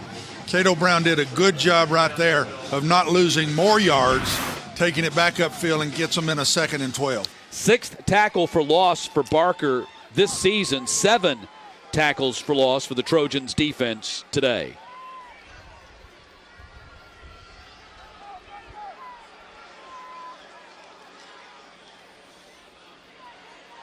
And Folsom, bad pitch, and the Eagles are fortunate to come up with that ball. That's a mistake there by Brown. Folsom had him in the grasp, and he whipped the ball out there to Fields, who got on top of it. That could have easily been a turnover. Oh, this should have been, really. They're very lucky here. You do not take that ball and flip it out there like that. Nice job by Fields. Looked like he's a shortstop right there, getting that quick grounder coming at him. But Cato's got to learn. He's young. And he will do a better job with that as he goes. He's not got a lot of experience in playing time. It's better to take the tackle for loss than turn the ball over. Now it's going to be 3rd down and 14. Here comes a blitz. Bull rush coming. Pass got batted down by Baron Poole. The Trojans really brought a lot of pressure that time. Brought a linebacker from deep, and Poole bats it out of the air. It's 4th down. You know, no offense operates well when they give up a lot of tackles for loss. But the Georgia Southern offense in particular, with it being an option offense, those tackles for loss are just absolutely deadly because they don't really have the passing game to get the yardage back. No, Matt, you nailed it. I mean, it doubles it for a run-oriented offense like that.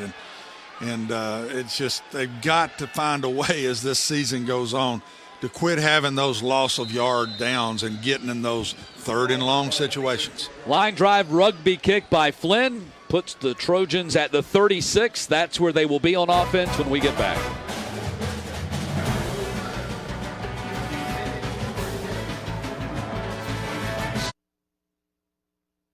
Troy leading Georgia Southern 28-10 as the Trojans go back on offense at the 36-yard line. They have only 7 minutes and 12 seconds time of possession in this game, yet they lead by 18 points. Jamarius Henderson comes to the short side, gets run out of bounds by Freeman at the 42-yard line. He picks up 6 on the play. Henderson, 2 carries for 71 yards, 59 of those coming on a touchdown run in that first half. That was his 3rd carry of the day right there. And again, the Trojans have elected not to use Jordan Chun today. Chun, we were told, would play, but limited action. But with the lead and the weather, they have not used him, and I don't think they will, as Silvers goes down. Penetration there on defense by Deshaun Cooper, the 4th-year junior line defensive end for the Eagles. And it's going to bring up a 3rd down and 3, and it starts raining again. And a nice stop on the last one. They got a chance here in 3rd and 3 to see if they can get another stop. I'm talking about the Georgia Southern defense here, and played a little better with those quick scores that they gave up in the first half, but they have played a little bit better as this game's gone on. Trojans are 3 of 6 on their 3rd downs here today. 17th all-time meeting between these two rivals. Trojans have not beaten the Eagles since they became Sun Belt rivals 3 years ago. That's a shovel pass that goes to Eford, and Eford going to pick up the first down as Murray knocks him down at the 49-yard line, but that'll move the sticks on what technically was a pass to Eford.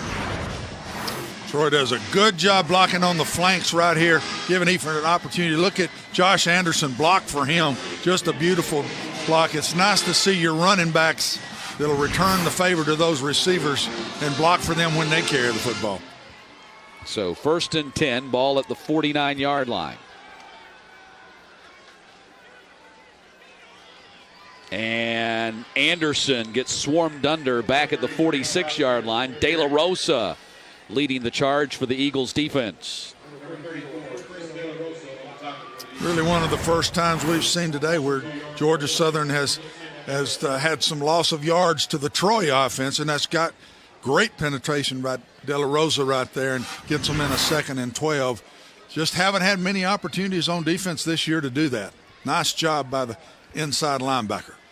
Came in with 32 tackles on the season. That led the linebacking corps. Indeed, that was their first tackle for loss today. Heavy pressure. Silver steps up to avoid it and throws complete downfield at the 37-yard line to John Johnson. Well, John Johnson's done the cycle. He's the one that threw the touchdown pass earlier in the game. Now he makes a nice catch on a crossing route right here. So he's gone from quarterback back to receiver again. And a good job by Silvers to step up in the pocket to avoid the rush and find himself a little spot to throw the ball. Absolutely. That's poise of an experienced quarterback that's been playing around here a long time. 1st and 10 from the 37. That's Davis in motion. Silvers throws a screen pass into the ground. Nothing had developed. Anderson, I'm thinking, was the intended target there. And now it's going to be 2nd down. Good job by Brandon again. You cannot run with a screen. You cannot throw the ball away across the line of scrimmage because then it would be lineman downfield. The only thing you can do when a screen is not there, throw it at the feet of the guy that you're trying to throw it to. It's exactly what Brandon Silvers did right there.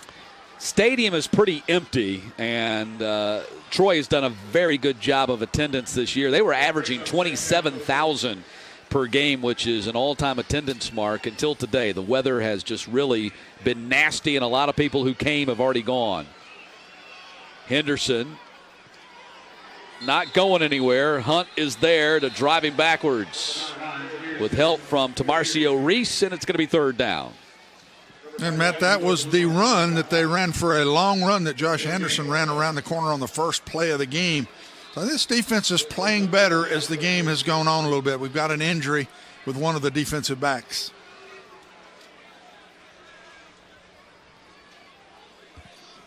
So 3rd down and 10 coming up, but first they tend to an eagle at the 31-yard line.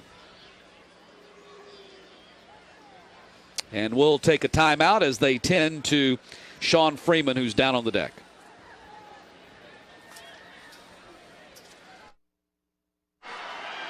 Coach, did you ever see the movie about the penguins in Antarctica, how they huddle up together to endure the bitter winter?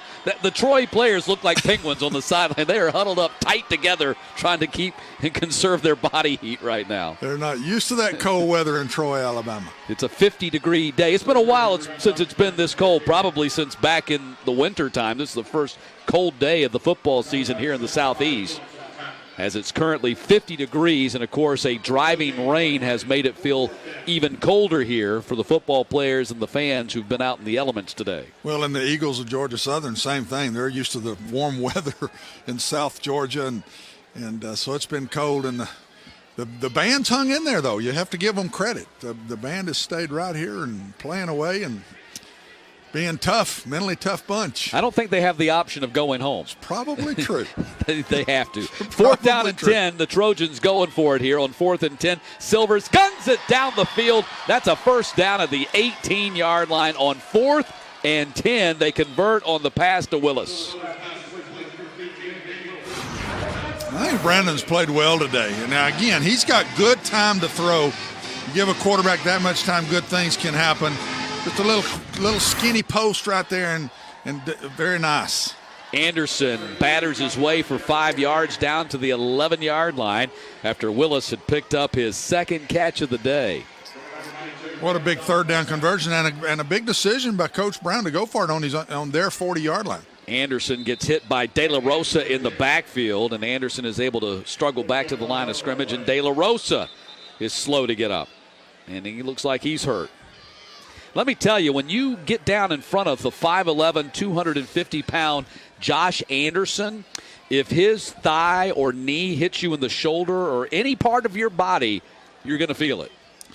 You know, when we played football, when I was at the young age, coaches always says those big guys hit them low. I'm not sure that's a guy I'd want to hit low right there. Yeah, he didn't hit him low. He hit him in the waist, and it still shook him up. Oh, he's so big and strong, and he's just you tackle him all day long. It wears on you as the game goes on. De La Rosa's had a nice game. He's had some nice tackles, but that's a big man to take down. Got his Penn State neck roll on. That's old school linebacker right there, right? He sure does. You don't see many of the neck rolls anymore. 3rd down and 3. I call it the Penn State neck roll because, I just remember all the Penn State linebackers used to wear them. Couldn't play linebacker at Penn State if you didn't have a neck roll. Short yardage situation. Silvers rolling, throwing to the end zone and beyond the intended target, Emmanuel Thompson, and now it's going to be 4th down. Deshaun Cooper was bringing pressure on Silvers. And let's see if they try a field goal here.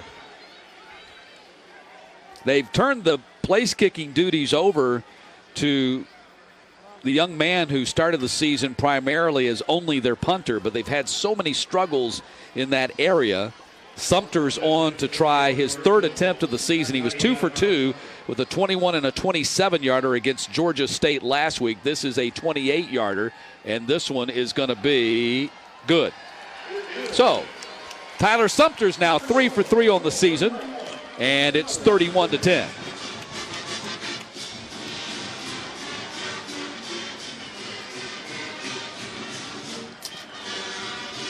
So I would say it's been a win for Georgia Southern. I know they're not looking for moral victories. They're looking for real live victories. You can put a mark in that W column, but they held them to 3 right there. They've held them to 3 in this quarter after surrendering 14 points in each of the first and the second. I think their defense has improved from the first half through this 3rd quarter.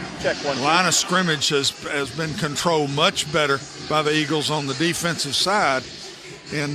But now the offense has not been able to get going at all. And again, their Achilles heel has just been getting themselves in those second and third and long. Thing that I've been impressed with, though, Matt, I think they're hanging in there. They're playing hard.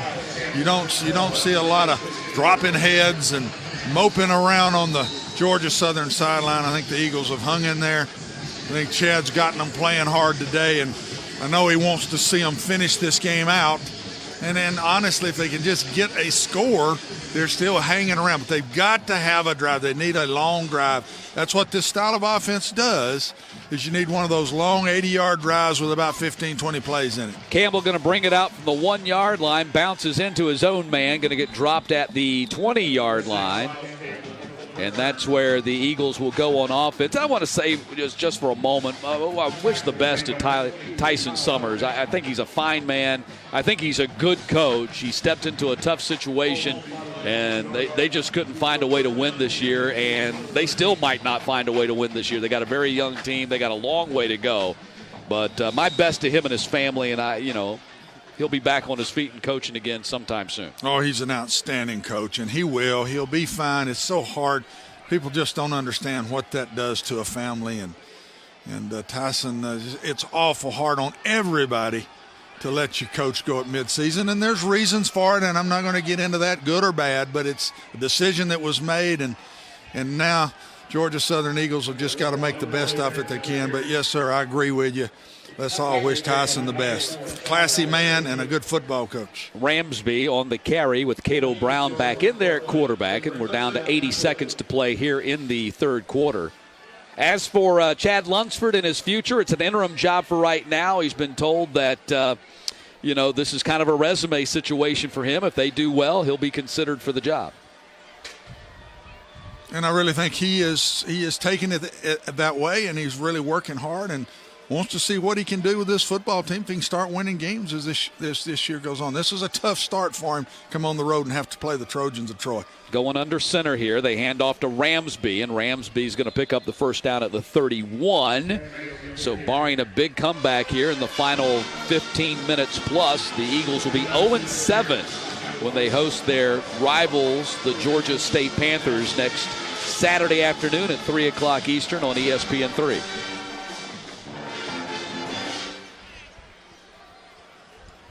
Might be the final play of this third quarter.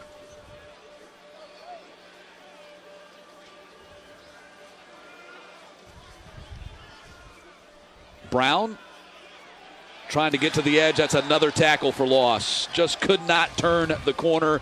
And Zoe Bridges, the defensive end, drops him for a loss. That's tackle for loss number 8 for this Troy defense today. Oh. And 8 against this style of offense is 8 times you put them in long yardage situations. And Cato can't just, when you don't have a play, hit the ground. Don't keep going backwards and sideways. It just puts you in a tough situation. And that will finish the third quarter. We'll head to the fourth, the final 15 minutes. Troy 31-10 and 15 minutes away from victory number 6. Start of the fourth quarter here in Troy. The Trojans leading Georgia Southern 31-10. I'm Matt Stewart along with Coach Watson Brown. Thanks for joining us. It was going to be a big crowd here today for homecoming day, but the nasty weather, 50 degrees and a driving rain, has sent most of the folks home. Cato Brown in there at quarterback. As we start this fourth quarter, he's scrambling around, and he's going to get dropped at the 27-yard line. Eventually got chased down by Folsom, the linebacker. Going to bring up third down and long.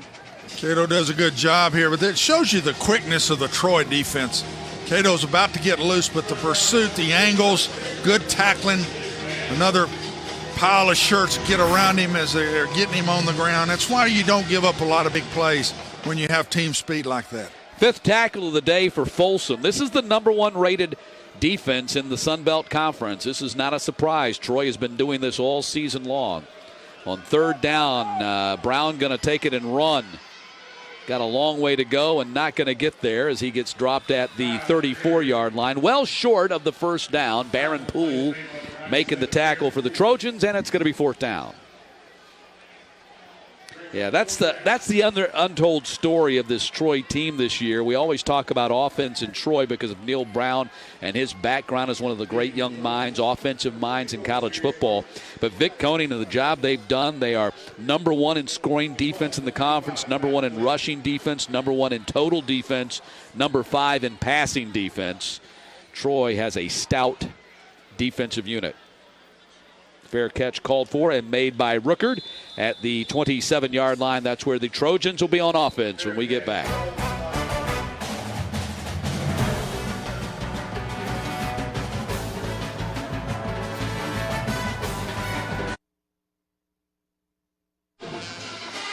Vic Koenning in there behind all those helmets, doing his job as the defensive coordinator of the Troy Trojans. New quarterback now in there for the Trojans, the backup Caleb Barker, getting the snaps early in this fourth quarter as he picks up about a yard or two on the play. Barker, the sophomore out of Decatur, Alabama, Priceville High School, getting some run here in the fourth. Got to develop one. Brandon's a senior, and they're going to have to. Who's going to be their next guy here? And it's a good time to get some reps with the young guys and young quarterback, and good of Neil to put him in. Vic Koenning been around a long time, Matt. He's a fantastic defensive coordinator. I think Neil's very lucky to have him here.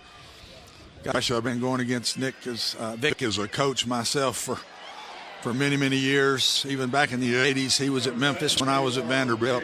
Outstanding football coach. And the defense is up there at the top of all those stats for a reason. They've got a good leader that gets them in the right places and gets them to play hard and makes them tough, be good tacklers. Vic does a great job. Third down coming up for the Trojans after the run by Barker. They're 4 for 9 on their third down. Koenning, it's always fun to talk to Vic because no matter how good their defense is, he is always stressed out, and he's never satisfied with the way the guys are playing. Hard to get a compliment out of him, but there's no doubt about it. He has put together an incredibly stout defense here for Troy to complement what is usually a pretty good offense. There's Vic Koenning walking the sidelines right now. It was funny when we were talking to him this week, and they were coming off a performance where they had shut down a pretty good Georgia State offense and won 34-10. He said, I don't remember being this stressed out about games. When you know you got to play perfect, you stress more. And I started laughing at him because I just know Vic so well when we were talking. And you can see still stress in his face right now. And they're up 31-10 right now, but they're still stressed. That's why he's good at what he does. Barker going up top, and it is broken up. Douglas could not hold on to it. Brenson's one of the best corners in the league. Denied him the pass, and it's going to be third down. Great patience by Brenson here. The ball was going to be caught. He timed it well. Watch when it hit his hands, and we'll watch this and see him knock it out of his hands with his right hand, I think, as this comes down right here, and he just pulls those arms down. You can't play it any better. You either run with him and turn back, see the ball yourself, try to intercept it, or you run along, and when he sticks those hands up, pull those arms down as he tries to catch the ball. Great job by Brenson. Yeah, I think I said it was third down. It's actually second down now. Second down and 10 from the 42. They had picked up a first down on the prior play. Barker going to run again, and De La Rosa wraps him up and drops him at the 47 with help from Bradley on the play. Actually, Deshaun Cooper, not Bradley, 41 instead of 11, and it's going to be third down. Third down and 5 coming up. Short week coming up for Troy, and Vic Koenning was already stressed out about that in that this will be, as he points out, the third straight week in which they've gone against a very different offense, Georgia State, then Georgia Southern, and now Idaho, and their fine quarterback Matt Linehan coming to town this week.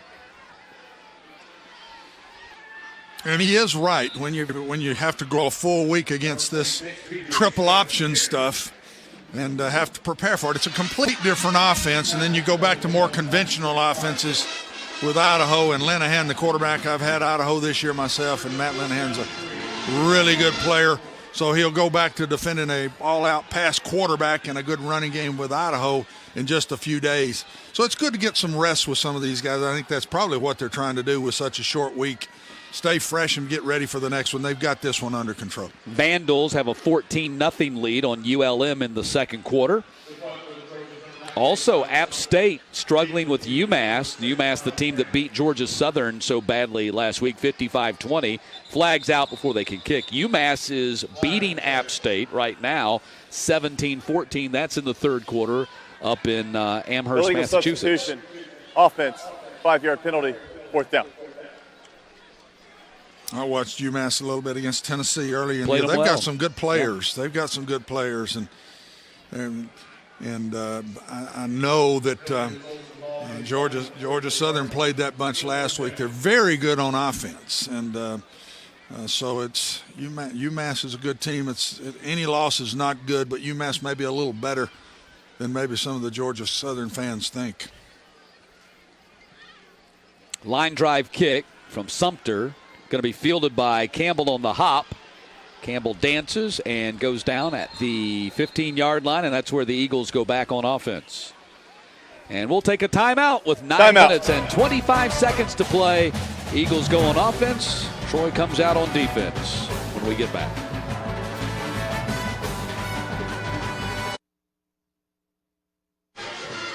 Here's the end of that punt, and on review, you will see that the ball actually hits Terrence Dunlap at the 26-yard line. It's actually kicked off of his foot. So the Eagles, there was a flag dropped on the play. The Eagles have the option of taking the return, which they're not going to take because they got dropped at the 15, and they're going to take it. They actually spotted at the 23 when it looked like it hit him at the 26 or 27. So, but either way, it's better for the Eagles than where they did have it, so that's why they have the ball at the 23 to start this possession. Wirtz back in there at quarterback, and Fields gets the handoff, and nothing doing for him. His 10th carry of the game. That'll give him 10 carries for 56 yards, but 38 of them came on one carry back in the first half.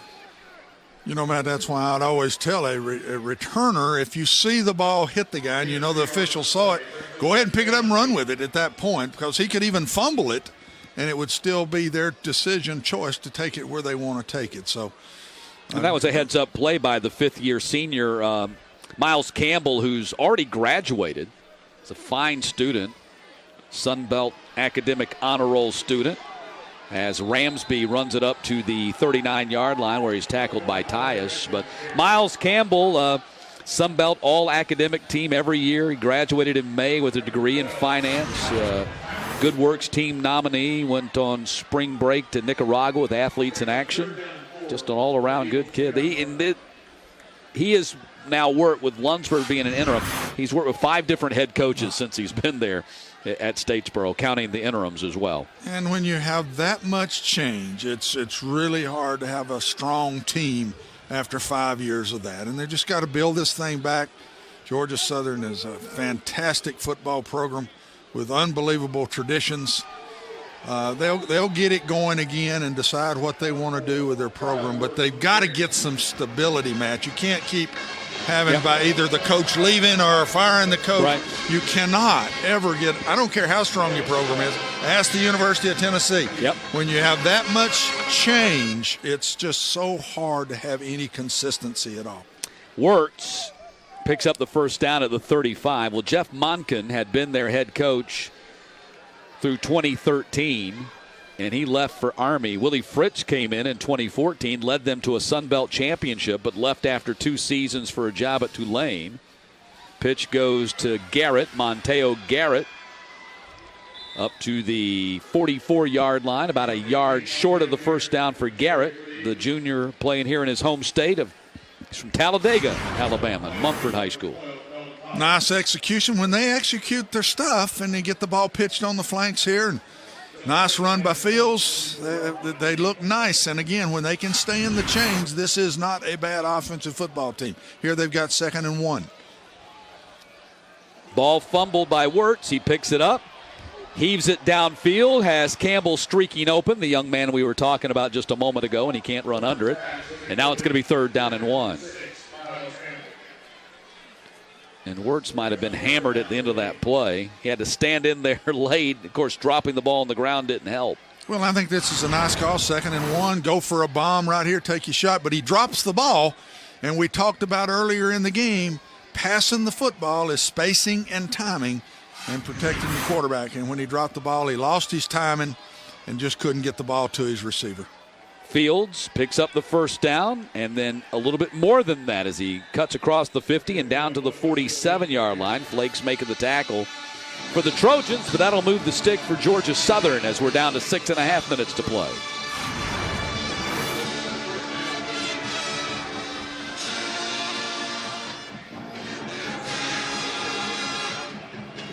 Fields now with 11 carries and 65 yards on the day. Fields runs to the outside this time. Gets bumped out of bounds by Kevin Nixon, their freshman linebacker. Trojans are very young in the linebacking core outside of Sam Levy, who's their fifth-year senior. You have Folsom, who's a sophomore, Wisenhunt, who's a freshman, A.J. Smiley, redshirt sophomore, Nixon, who just bumped Fields out of bounds, is a freshman. They tried really hard to bring in a veteran at the linebacking core through junior college recruiting this past recruiting cycle and just could not get a guy. They had some guys lined up, and they lost all of them to Power 5 conferences the last week of recruiting. So they got stuck with some youngsters in the linebacking core this year. You know, I've been at some of those schools myself as a head coach, and that is so hard. You go for the better player, and then you don't get him, and then all of a sudden you don't have even the next best guy. You go for the next best guy. You're not going after the best guy you can get. Recruiting's tough, and especially on this level. And I think Troy has done a really good job with talent. They're a very talented bunch, really everywhere. I think their defense is very talented and got some good offensive guys.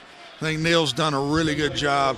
Recruiting a lot on this level is picking the talent, knowing the right guys to pick, because you're not getting the 5-star guy. Yep. And so you got to do a good job and then know you can develop that guy. By the time he's a sophomore, junior, he's a really good football player. I think Troy's done a really good job with that. Fields picked up the first down with that carry, so a fresh set of downs for the Eagles at the Troy 37. Wirtz going to run it. Fields opened up for him, and he's down to the 17-yard line and a first down. Good job by Wirtz. Dropped back like he was going to pass. Actually started out looking like he'd run an option, then kind of took a drop like he was going to pass, and then he just took off running. And you just did the analyst part. It's fake an option, drop back, throw the ball. He sees space to run, takes off with it. These two quarterbacks are like tailbacks when they take off with the ball. Fields up the middle. Lucky making the tackle at the 14-yard line as Fields picks up 3 more yards, 15 carries, 78 yards rushing for Wesley Fields today. Well, Coach Lunsford, it's good to see. I know he's proud to see a nice drive right here. Hang in there. We're not going to win the football game, but we're staying it tough and we're playing hard. Gain a little confidence as we go. You look for little things when you're 0-6, and you just hunt little things to get you better. And I know that's what Chad's doing right now. 11th play of the drive right there. That was the freshman Justin Wisenhunt making the tackle. And now it's going to be third down. I would think that he would not kick a field goal here, so he's probably telling his coordinator, go ahead and take both these downs to try to make the first down. And but this has been a nice drive because they haven't put themselves in any of those second and third and long situations. Wirtz under center. Long toss goes to Garrett. Garrett cuts up and gets the first down to the 5-yard line. Nice piece of running there by Monteo Garrett to pick up the first down. Good to see Monteo get a carry too. He's the primary blocker on a lot of these outside runs. He gets a few carries here and there. And but that's a tough position to play when you're blocking 2 out of 3, 3 out of 4 plays on these running plays. First and goal from the 5-yard line. Fields gets 2 tough yards down to the 3. And some pushing and shoving going on there in the pile right now. App has tied up UMass at 17. That's still with about 5 minutes to play in the third quarter in that one. 2.5 minutes on the clock here in Troy, Alabama. Trojans going to pick up their 6th win of the season. Will the Eagles get another touchdown today? That's about one of the few remaining questions we have. Wirtz under center again. Long toss goes to Fields, and he's going to get in for the score. Wesley Fields takes it in from 3 yards out And that makes it 31-16. As we said, one of the plays that the triple option teams run when they're under the center is this kind of misdirection sweep. Blocked well. They've really run this play well all day long today. And get a nice score. That was a really nice drive. It tells you the kids are still playing hard for Chad and Coach Lunsford, and I'm really proud to see that. And anything, just get some positiveness to get back on that bus and head back home, and let's get back home and try to win a game. Bass hits the upright. That's his first PAT miss of the season. So 31-16 the score with 2 minutes and 18 seconds to play here in Troy.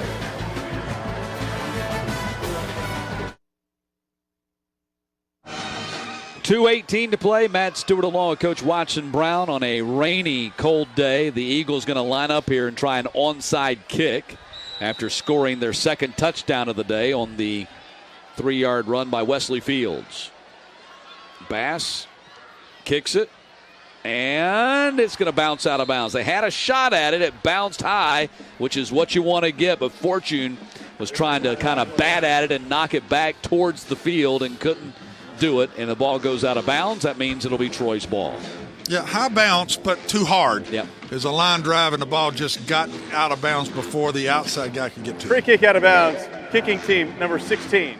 The 5-yard penalty will be enforced from where it went out of bounds. 1st and 10, Troy. So the Trojans will take over at the 49-yard line, it appears. Brandon Silver's long since out of this ball game. He finished 9 of 18 passing for 102 and a touchdown. A really strange day in that the Trojans never really had the ball a whole lot. They have less than 13 minutes time of possession in this game. Yet they're going to win by 2 scores, it appears. Barker going to run it up the middle.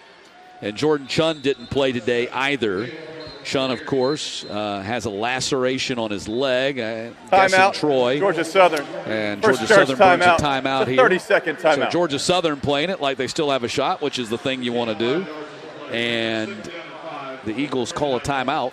But, they've got the short week coming up. They've got Idaho in here on national television on Thursday night. So my guess is we'll see Chun definitely on Thursday night. I think he'll be ready to go Thursday night. I think that they're probably going to get him a little today, knowing Thursday night's really when he was going to be back. Coach, in his last full game, he ran for 191 against LSU. And that's proved to be, since that game, LSU's been pretty good on defense. So it shows you what this bunch is capable of. Idaho is 21-7 on ULM right now with 5.5 minutes to play until halftime in Moscow, Idaho.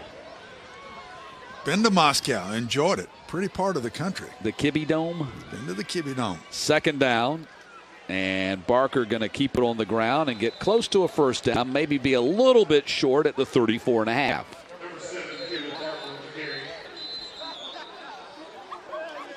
Timeout. Georgia Southern. 2nd charge timeout. A 30-second timeout. So that stops the clock with 2 minutes. Eagles would like to get their hands on the ball one more time. They'll head back to Statesboro. 0-7 with Georgia State coming to town next week. And that game will be a 3 o'clock Eastern kick on ESPN3 from Paulson Stadium. The Panthers have played well. They lost to Troy last week, but the Panthers have now won 4 of their last 5 ever since being beaten badly by Penn State. Yep, and losing their opener to TSU. Yeah, to Tennessee State, and then they lost to Penn State. Yeah. Things look dismal, and they've gone 4-1 ever since, with the only loss coming to Troy last week at home. Yeah, and so they only have 1 loss in the conference, so they're still hanging around, and they could be a factor. I think they play App State later on, so they could be a factor in this race. And a timeout called by Troy on a 3rd down and short. With this win, the Trojans will improve to 3-1 in the conference, and they'll pull back into a 3rd-place tie with Georgia State in the standings. Of course, Troy has the tiebreaker on Georgia State since they beat them last week. Eagles will drop to 0-3.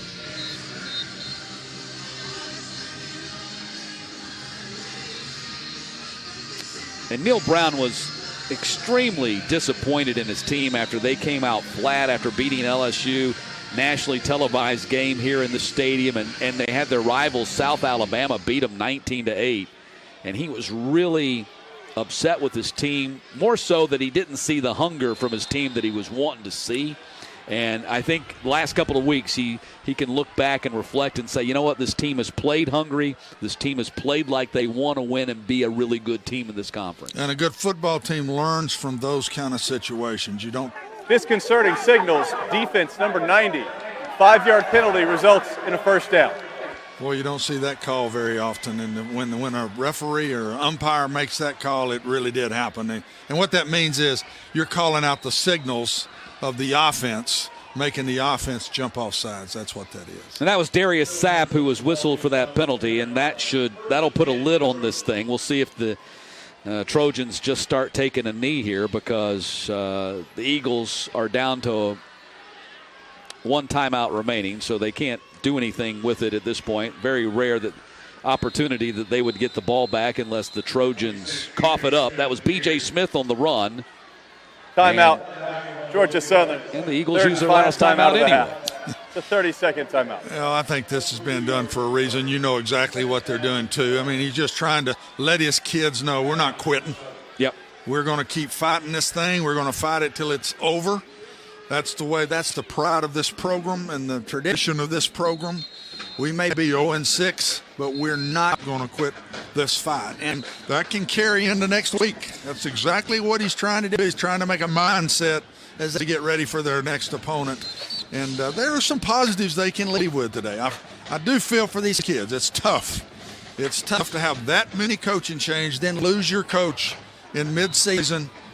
Proud of Chad and Lundstrom, and just he's doing everything he can to try to keep this thing going and get some wins out of this of this year. Yeah, for Chad Lunsford, his first ever head coaching assignment came today. Had never been a head coach prior to this. Second down, Barker going to run it, and Barker around the edge and inside the 10, and De La Rosa gets him on the ground at the 3.5. Be very surprised if Neal doesn't take a knee right here now. We'll see. Maybe not. Well, they've never beaten Georgia Southern since he's been here. In fact, the Eagles have beaten them badly in 2 of the 3 meetings as conference rivals. And last year, remember, the Georgia Southern, that's the last game that Georgia Southern won was last year against this Trojans team. B.J. Smith trying to get in, and he does for the touchdown. B.J. Smith takes it in, and it is now 37-16. First rushing touchdown of the season for the sophomore out of Millbrook, Alabama. Just a sweep around the corner. Everybody reaches to the outside. Let the back keeps widening. A little holding right there. A little holding on the corner a little bit right there that they got away with, but a nice score. Finish up the game. Sumter going to come on for the PAT.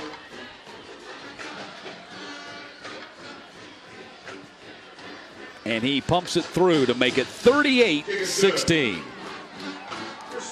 So for Troy, a little redemption. It was a year ago that this Georgia Southern team beat them 28-24 in Statesboro and denied them a share of the conference championship. And, of course, when Georgia Southern came in here 2 years ago, they beat them 45-10. So this is a first for Troy as members of the Sun Belt Conference, along with Georgia Southern, a victory over the rival Eagles.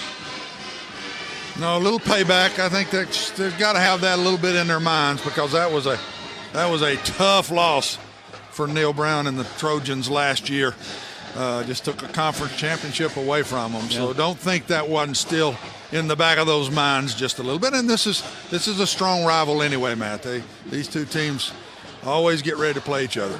And it's hard to believe that was the last victory for this Eagles program. December of 2016 and their 28-24 victory over Troy. And as they head into November this week, they'll still be without a victory here in 2017.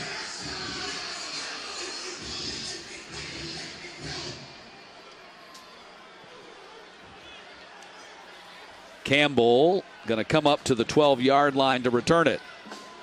And he's going to go down at the 20. And that's where the Eagles will go on offense with 71 seconds left in this one.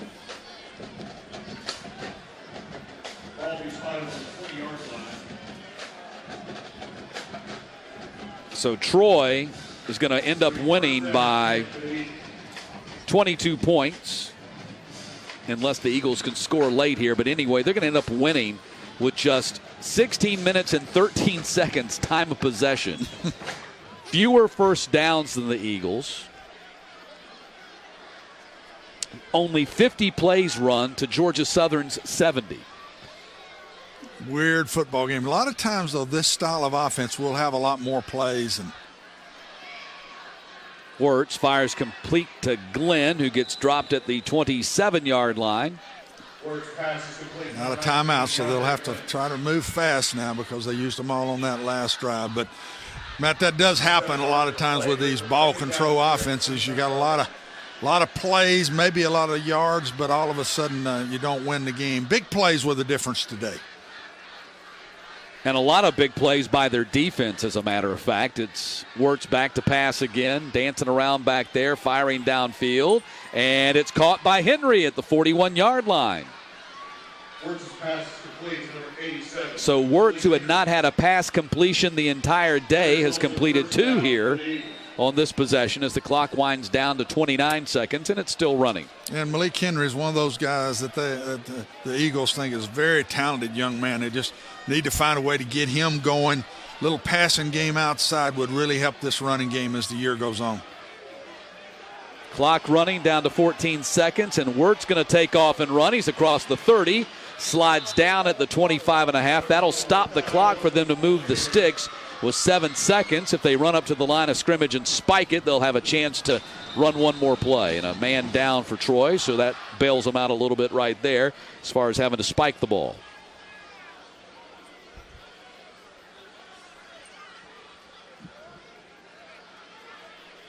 You sure don't want to get a very important player or any player hurt.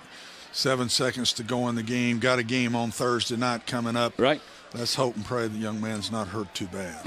And some people might be wondering, why is Georgia Southern bothering? Well, this is important for them. They're about to be 0-7, and this at least gives them an opportunity in live game action to execute a 2-minute offense that they rarely get a chance to employ. And I agree with you. I think, and I know the fans in Statesboro just want to see the triple option with the quarterback under center, and I get it.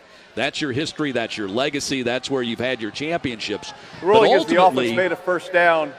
Because of the injury in the first down, there is no option for a 10-second runoff. The clock will start on the ready for play. Ultimately, you do have to develop a passing game. Yes, you do. You got to have some kind of a passing game. I think he's trying to develop a passing game here, and I also think he's, again, telling his kids, we're playing till the last play of the game, till that horn blows. I want to see you guys keep your heads up and keep fighting. Because that's the first thing you don't want your kids to do when you're on a losing string. Don't quit. Just keep playing hard each week. Clock moving again. Wirtz not having to spike it here. This might be the final play of the game. Wirtz scrambling around. It will be. The fireworks go off. He throws downfield. Incomplete, and that will do it.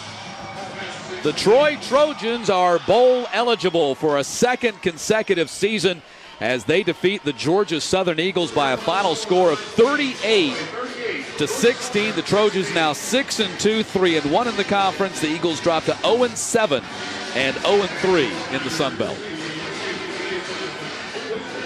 Big defensive day for the Trojans on defense as they come up with 9 tackles for loss and kept the Eagles playing behind the chains most of the day. 38-16 the final. All games airing on the ESPN networks are streaming live on the ESPN app, or to watch this entire game on replay as well as our other games on our family of ESPN networks. Log on to watchespn.com or download the Watch ESPN app. And now for Coach Watson Brown and the entire ESPN crew, I'm Matt Stewart. So long from Troy, where the Trojans beat Georgia Southern 38-16. This has been a presentation of ESPN.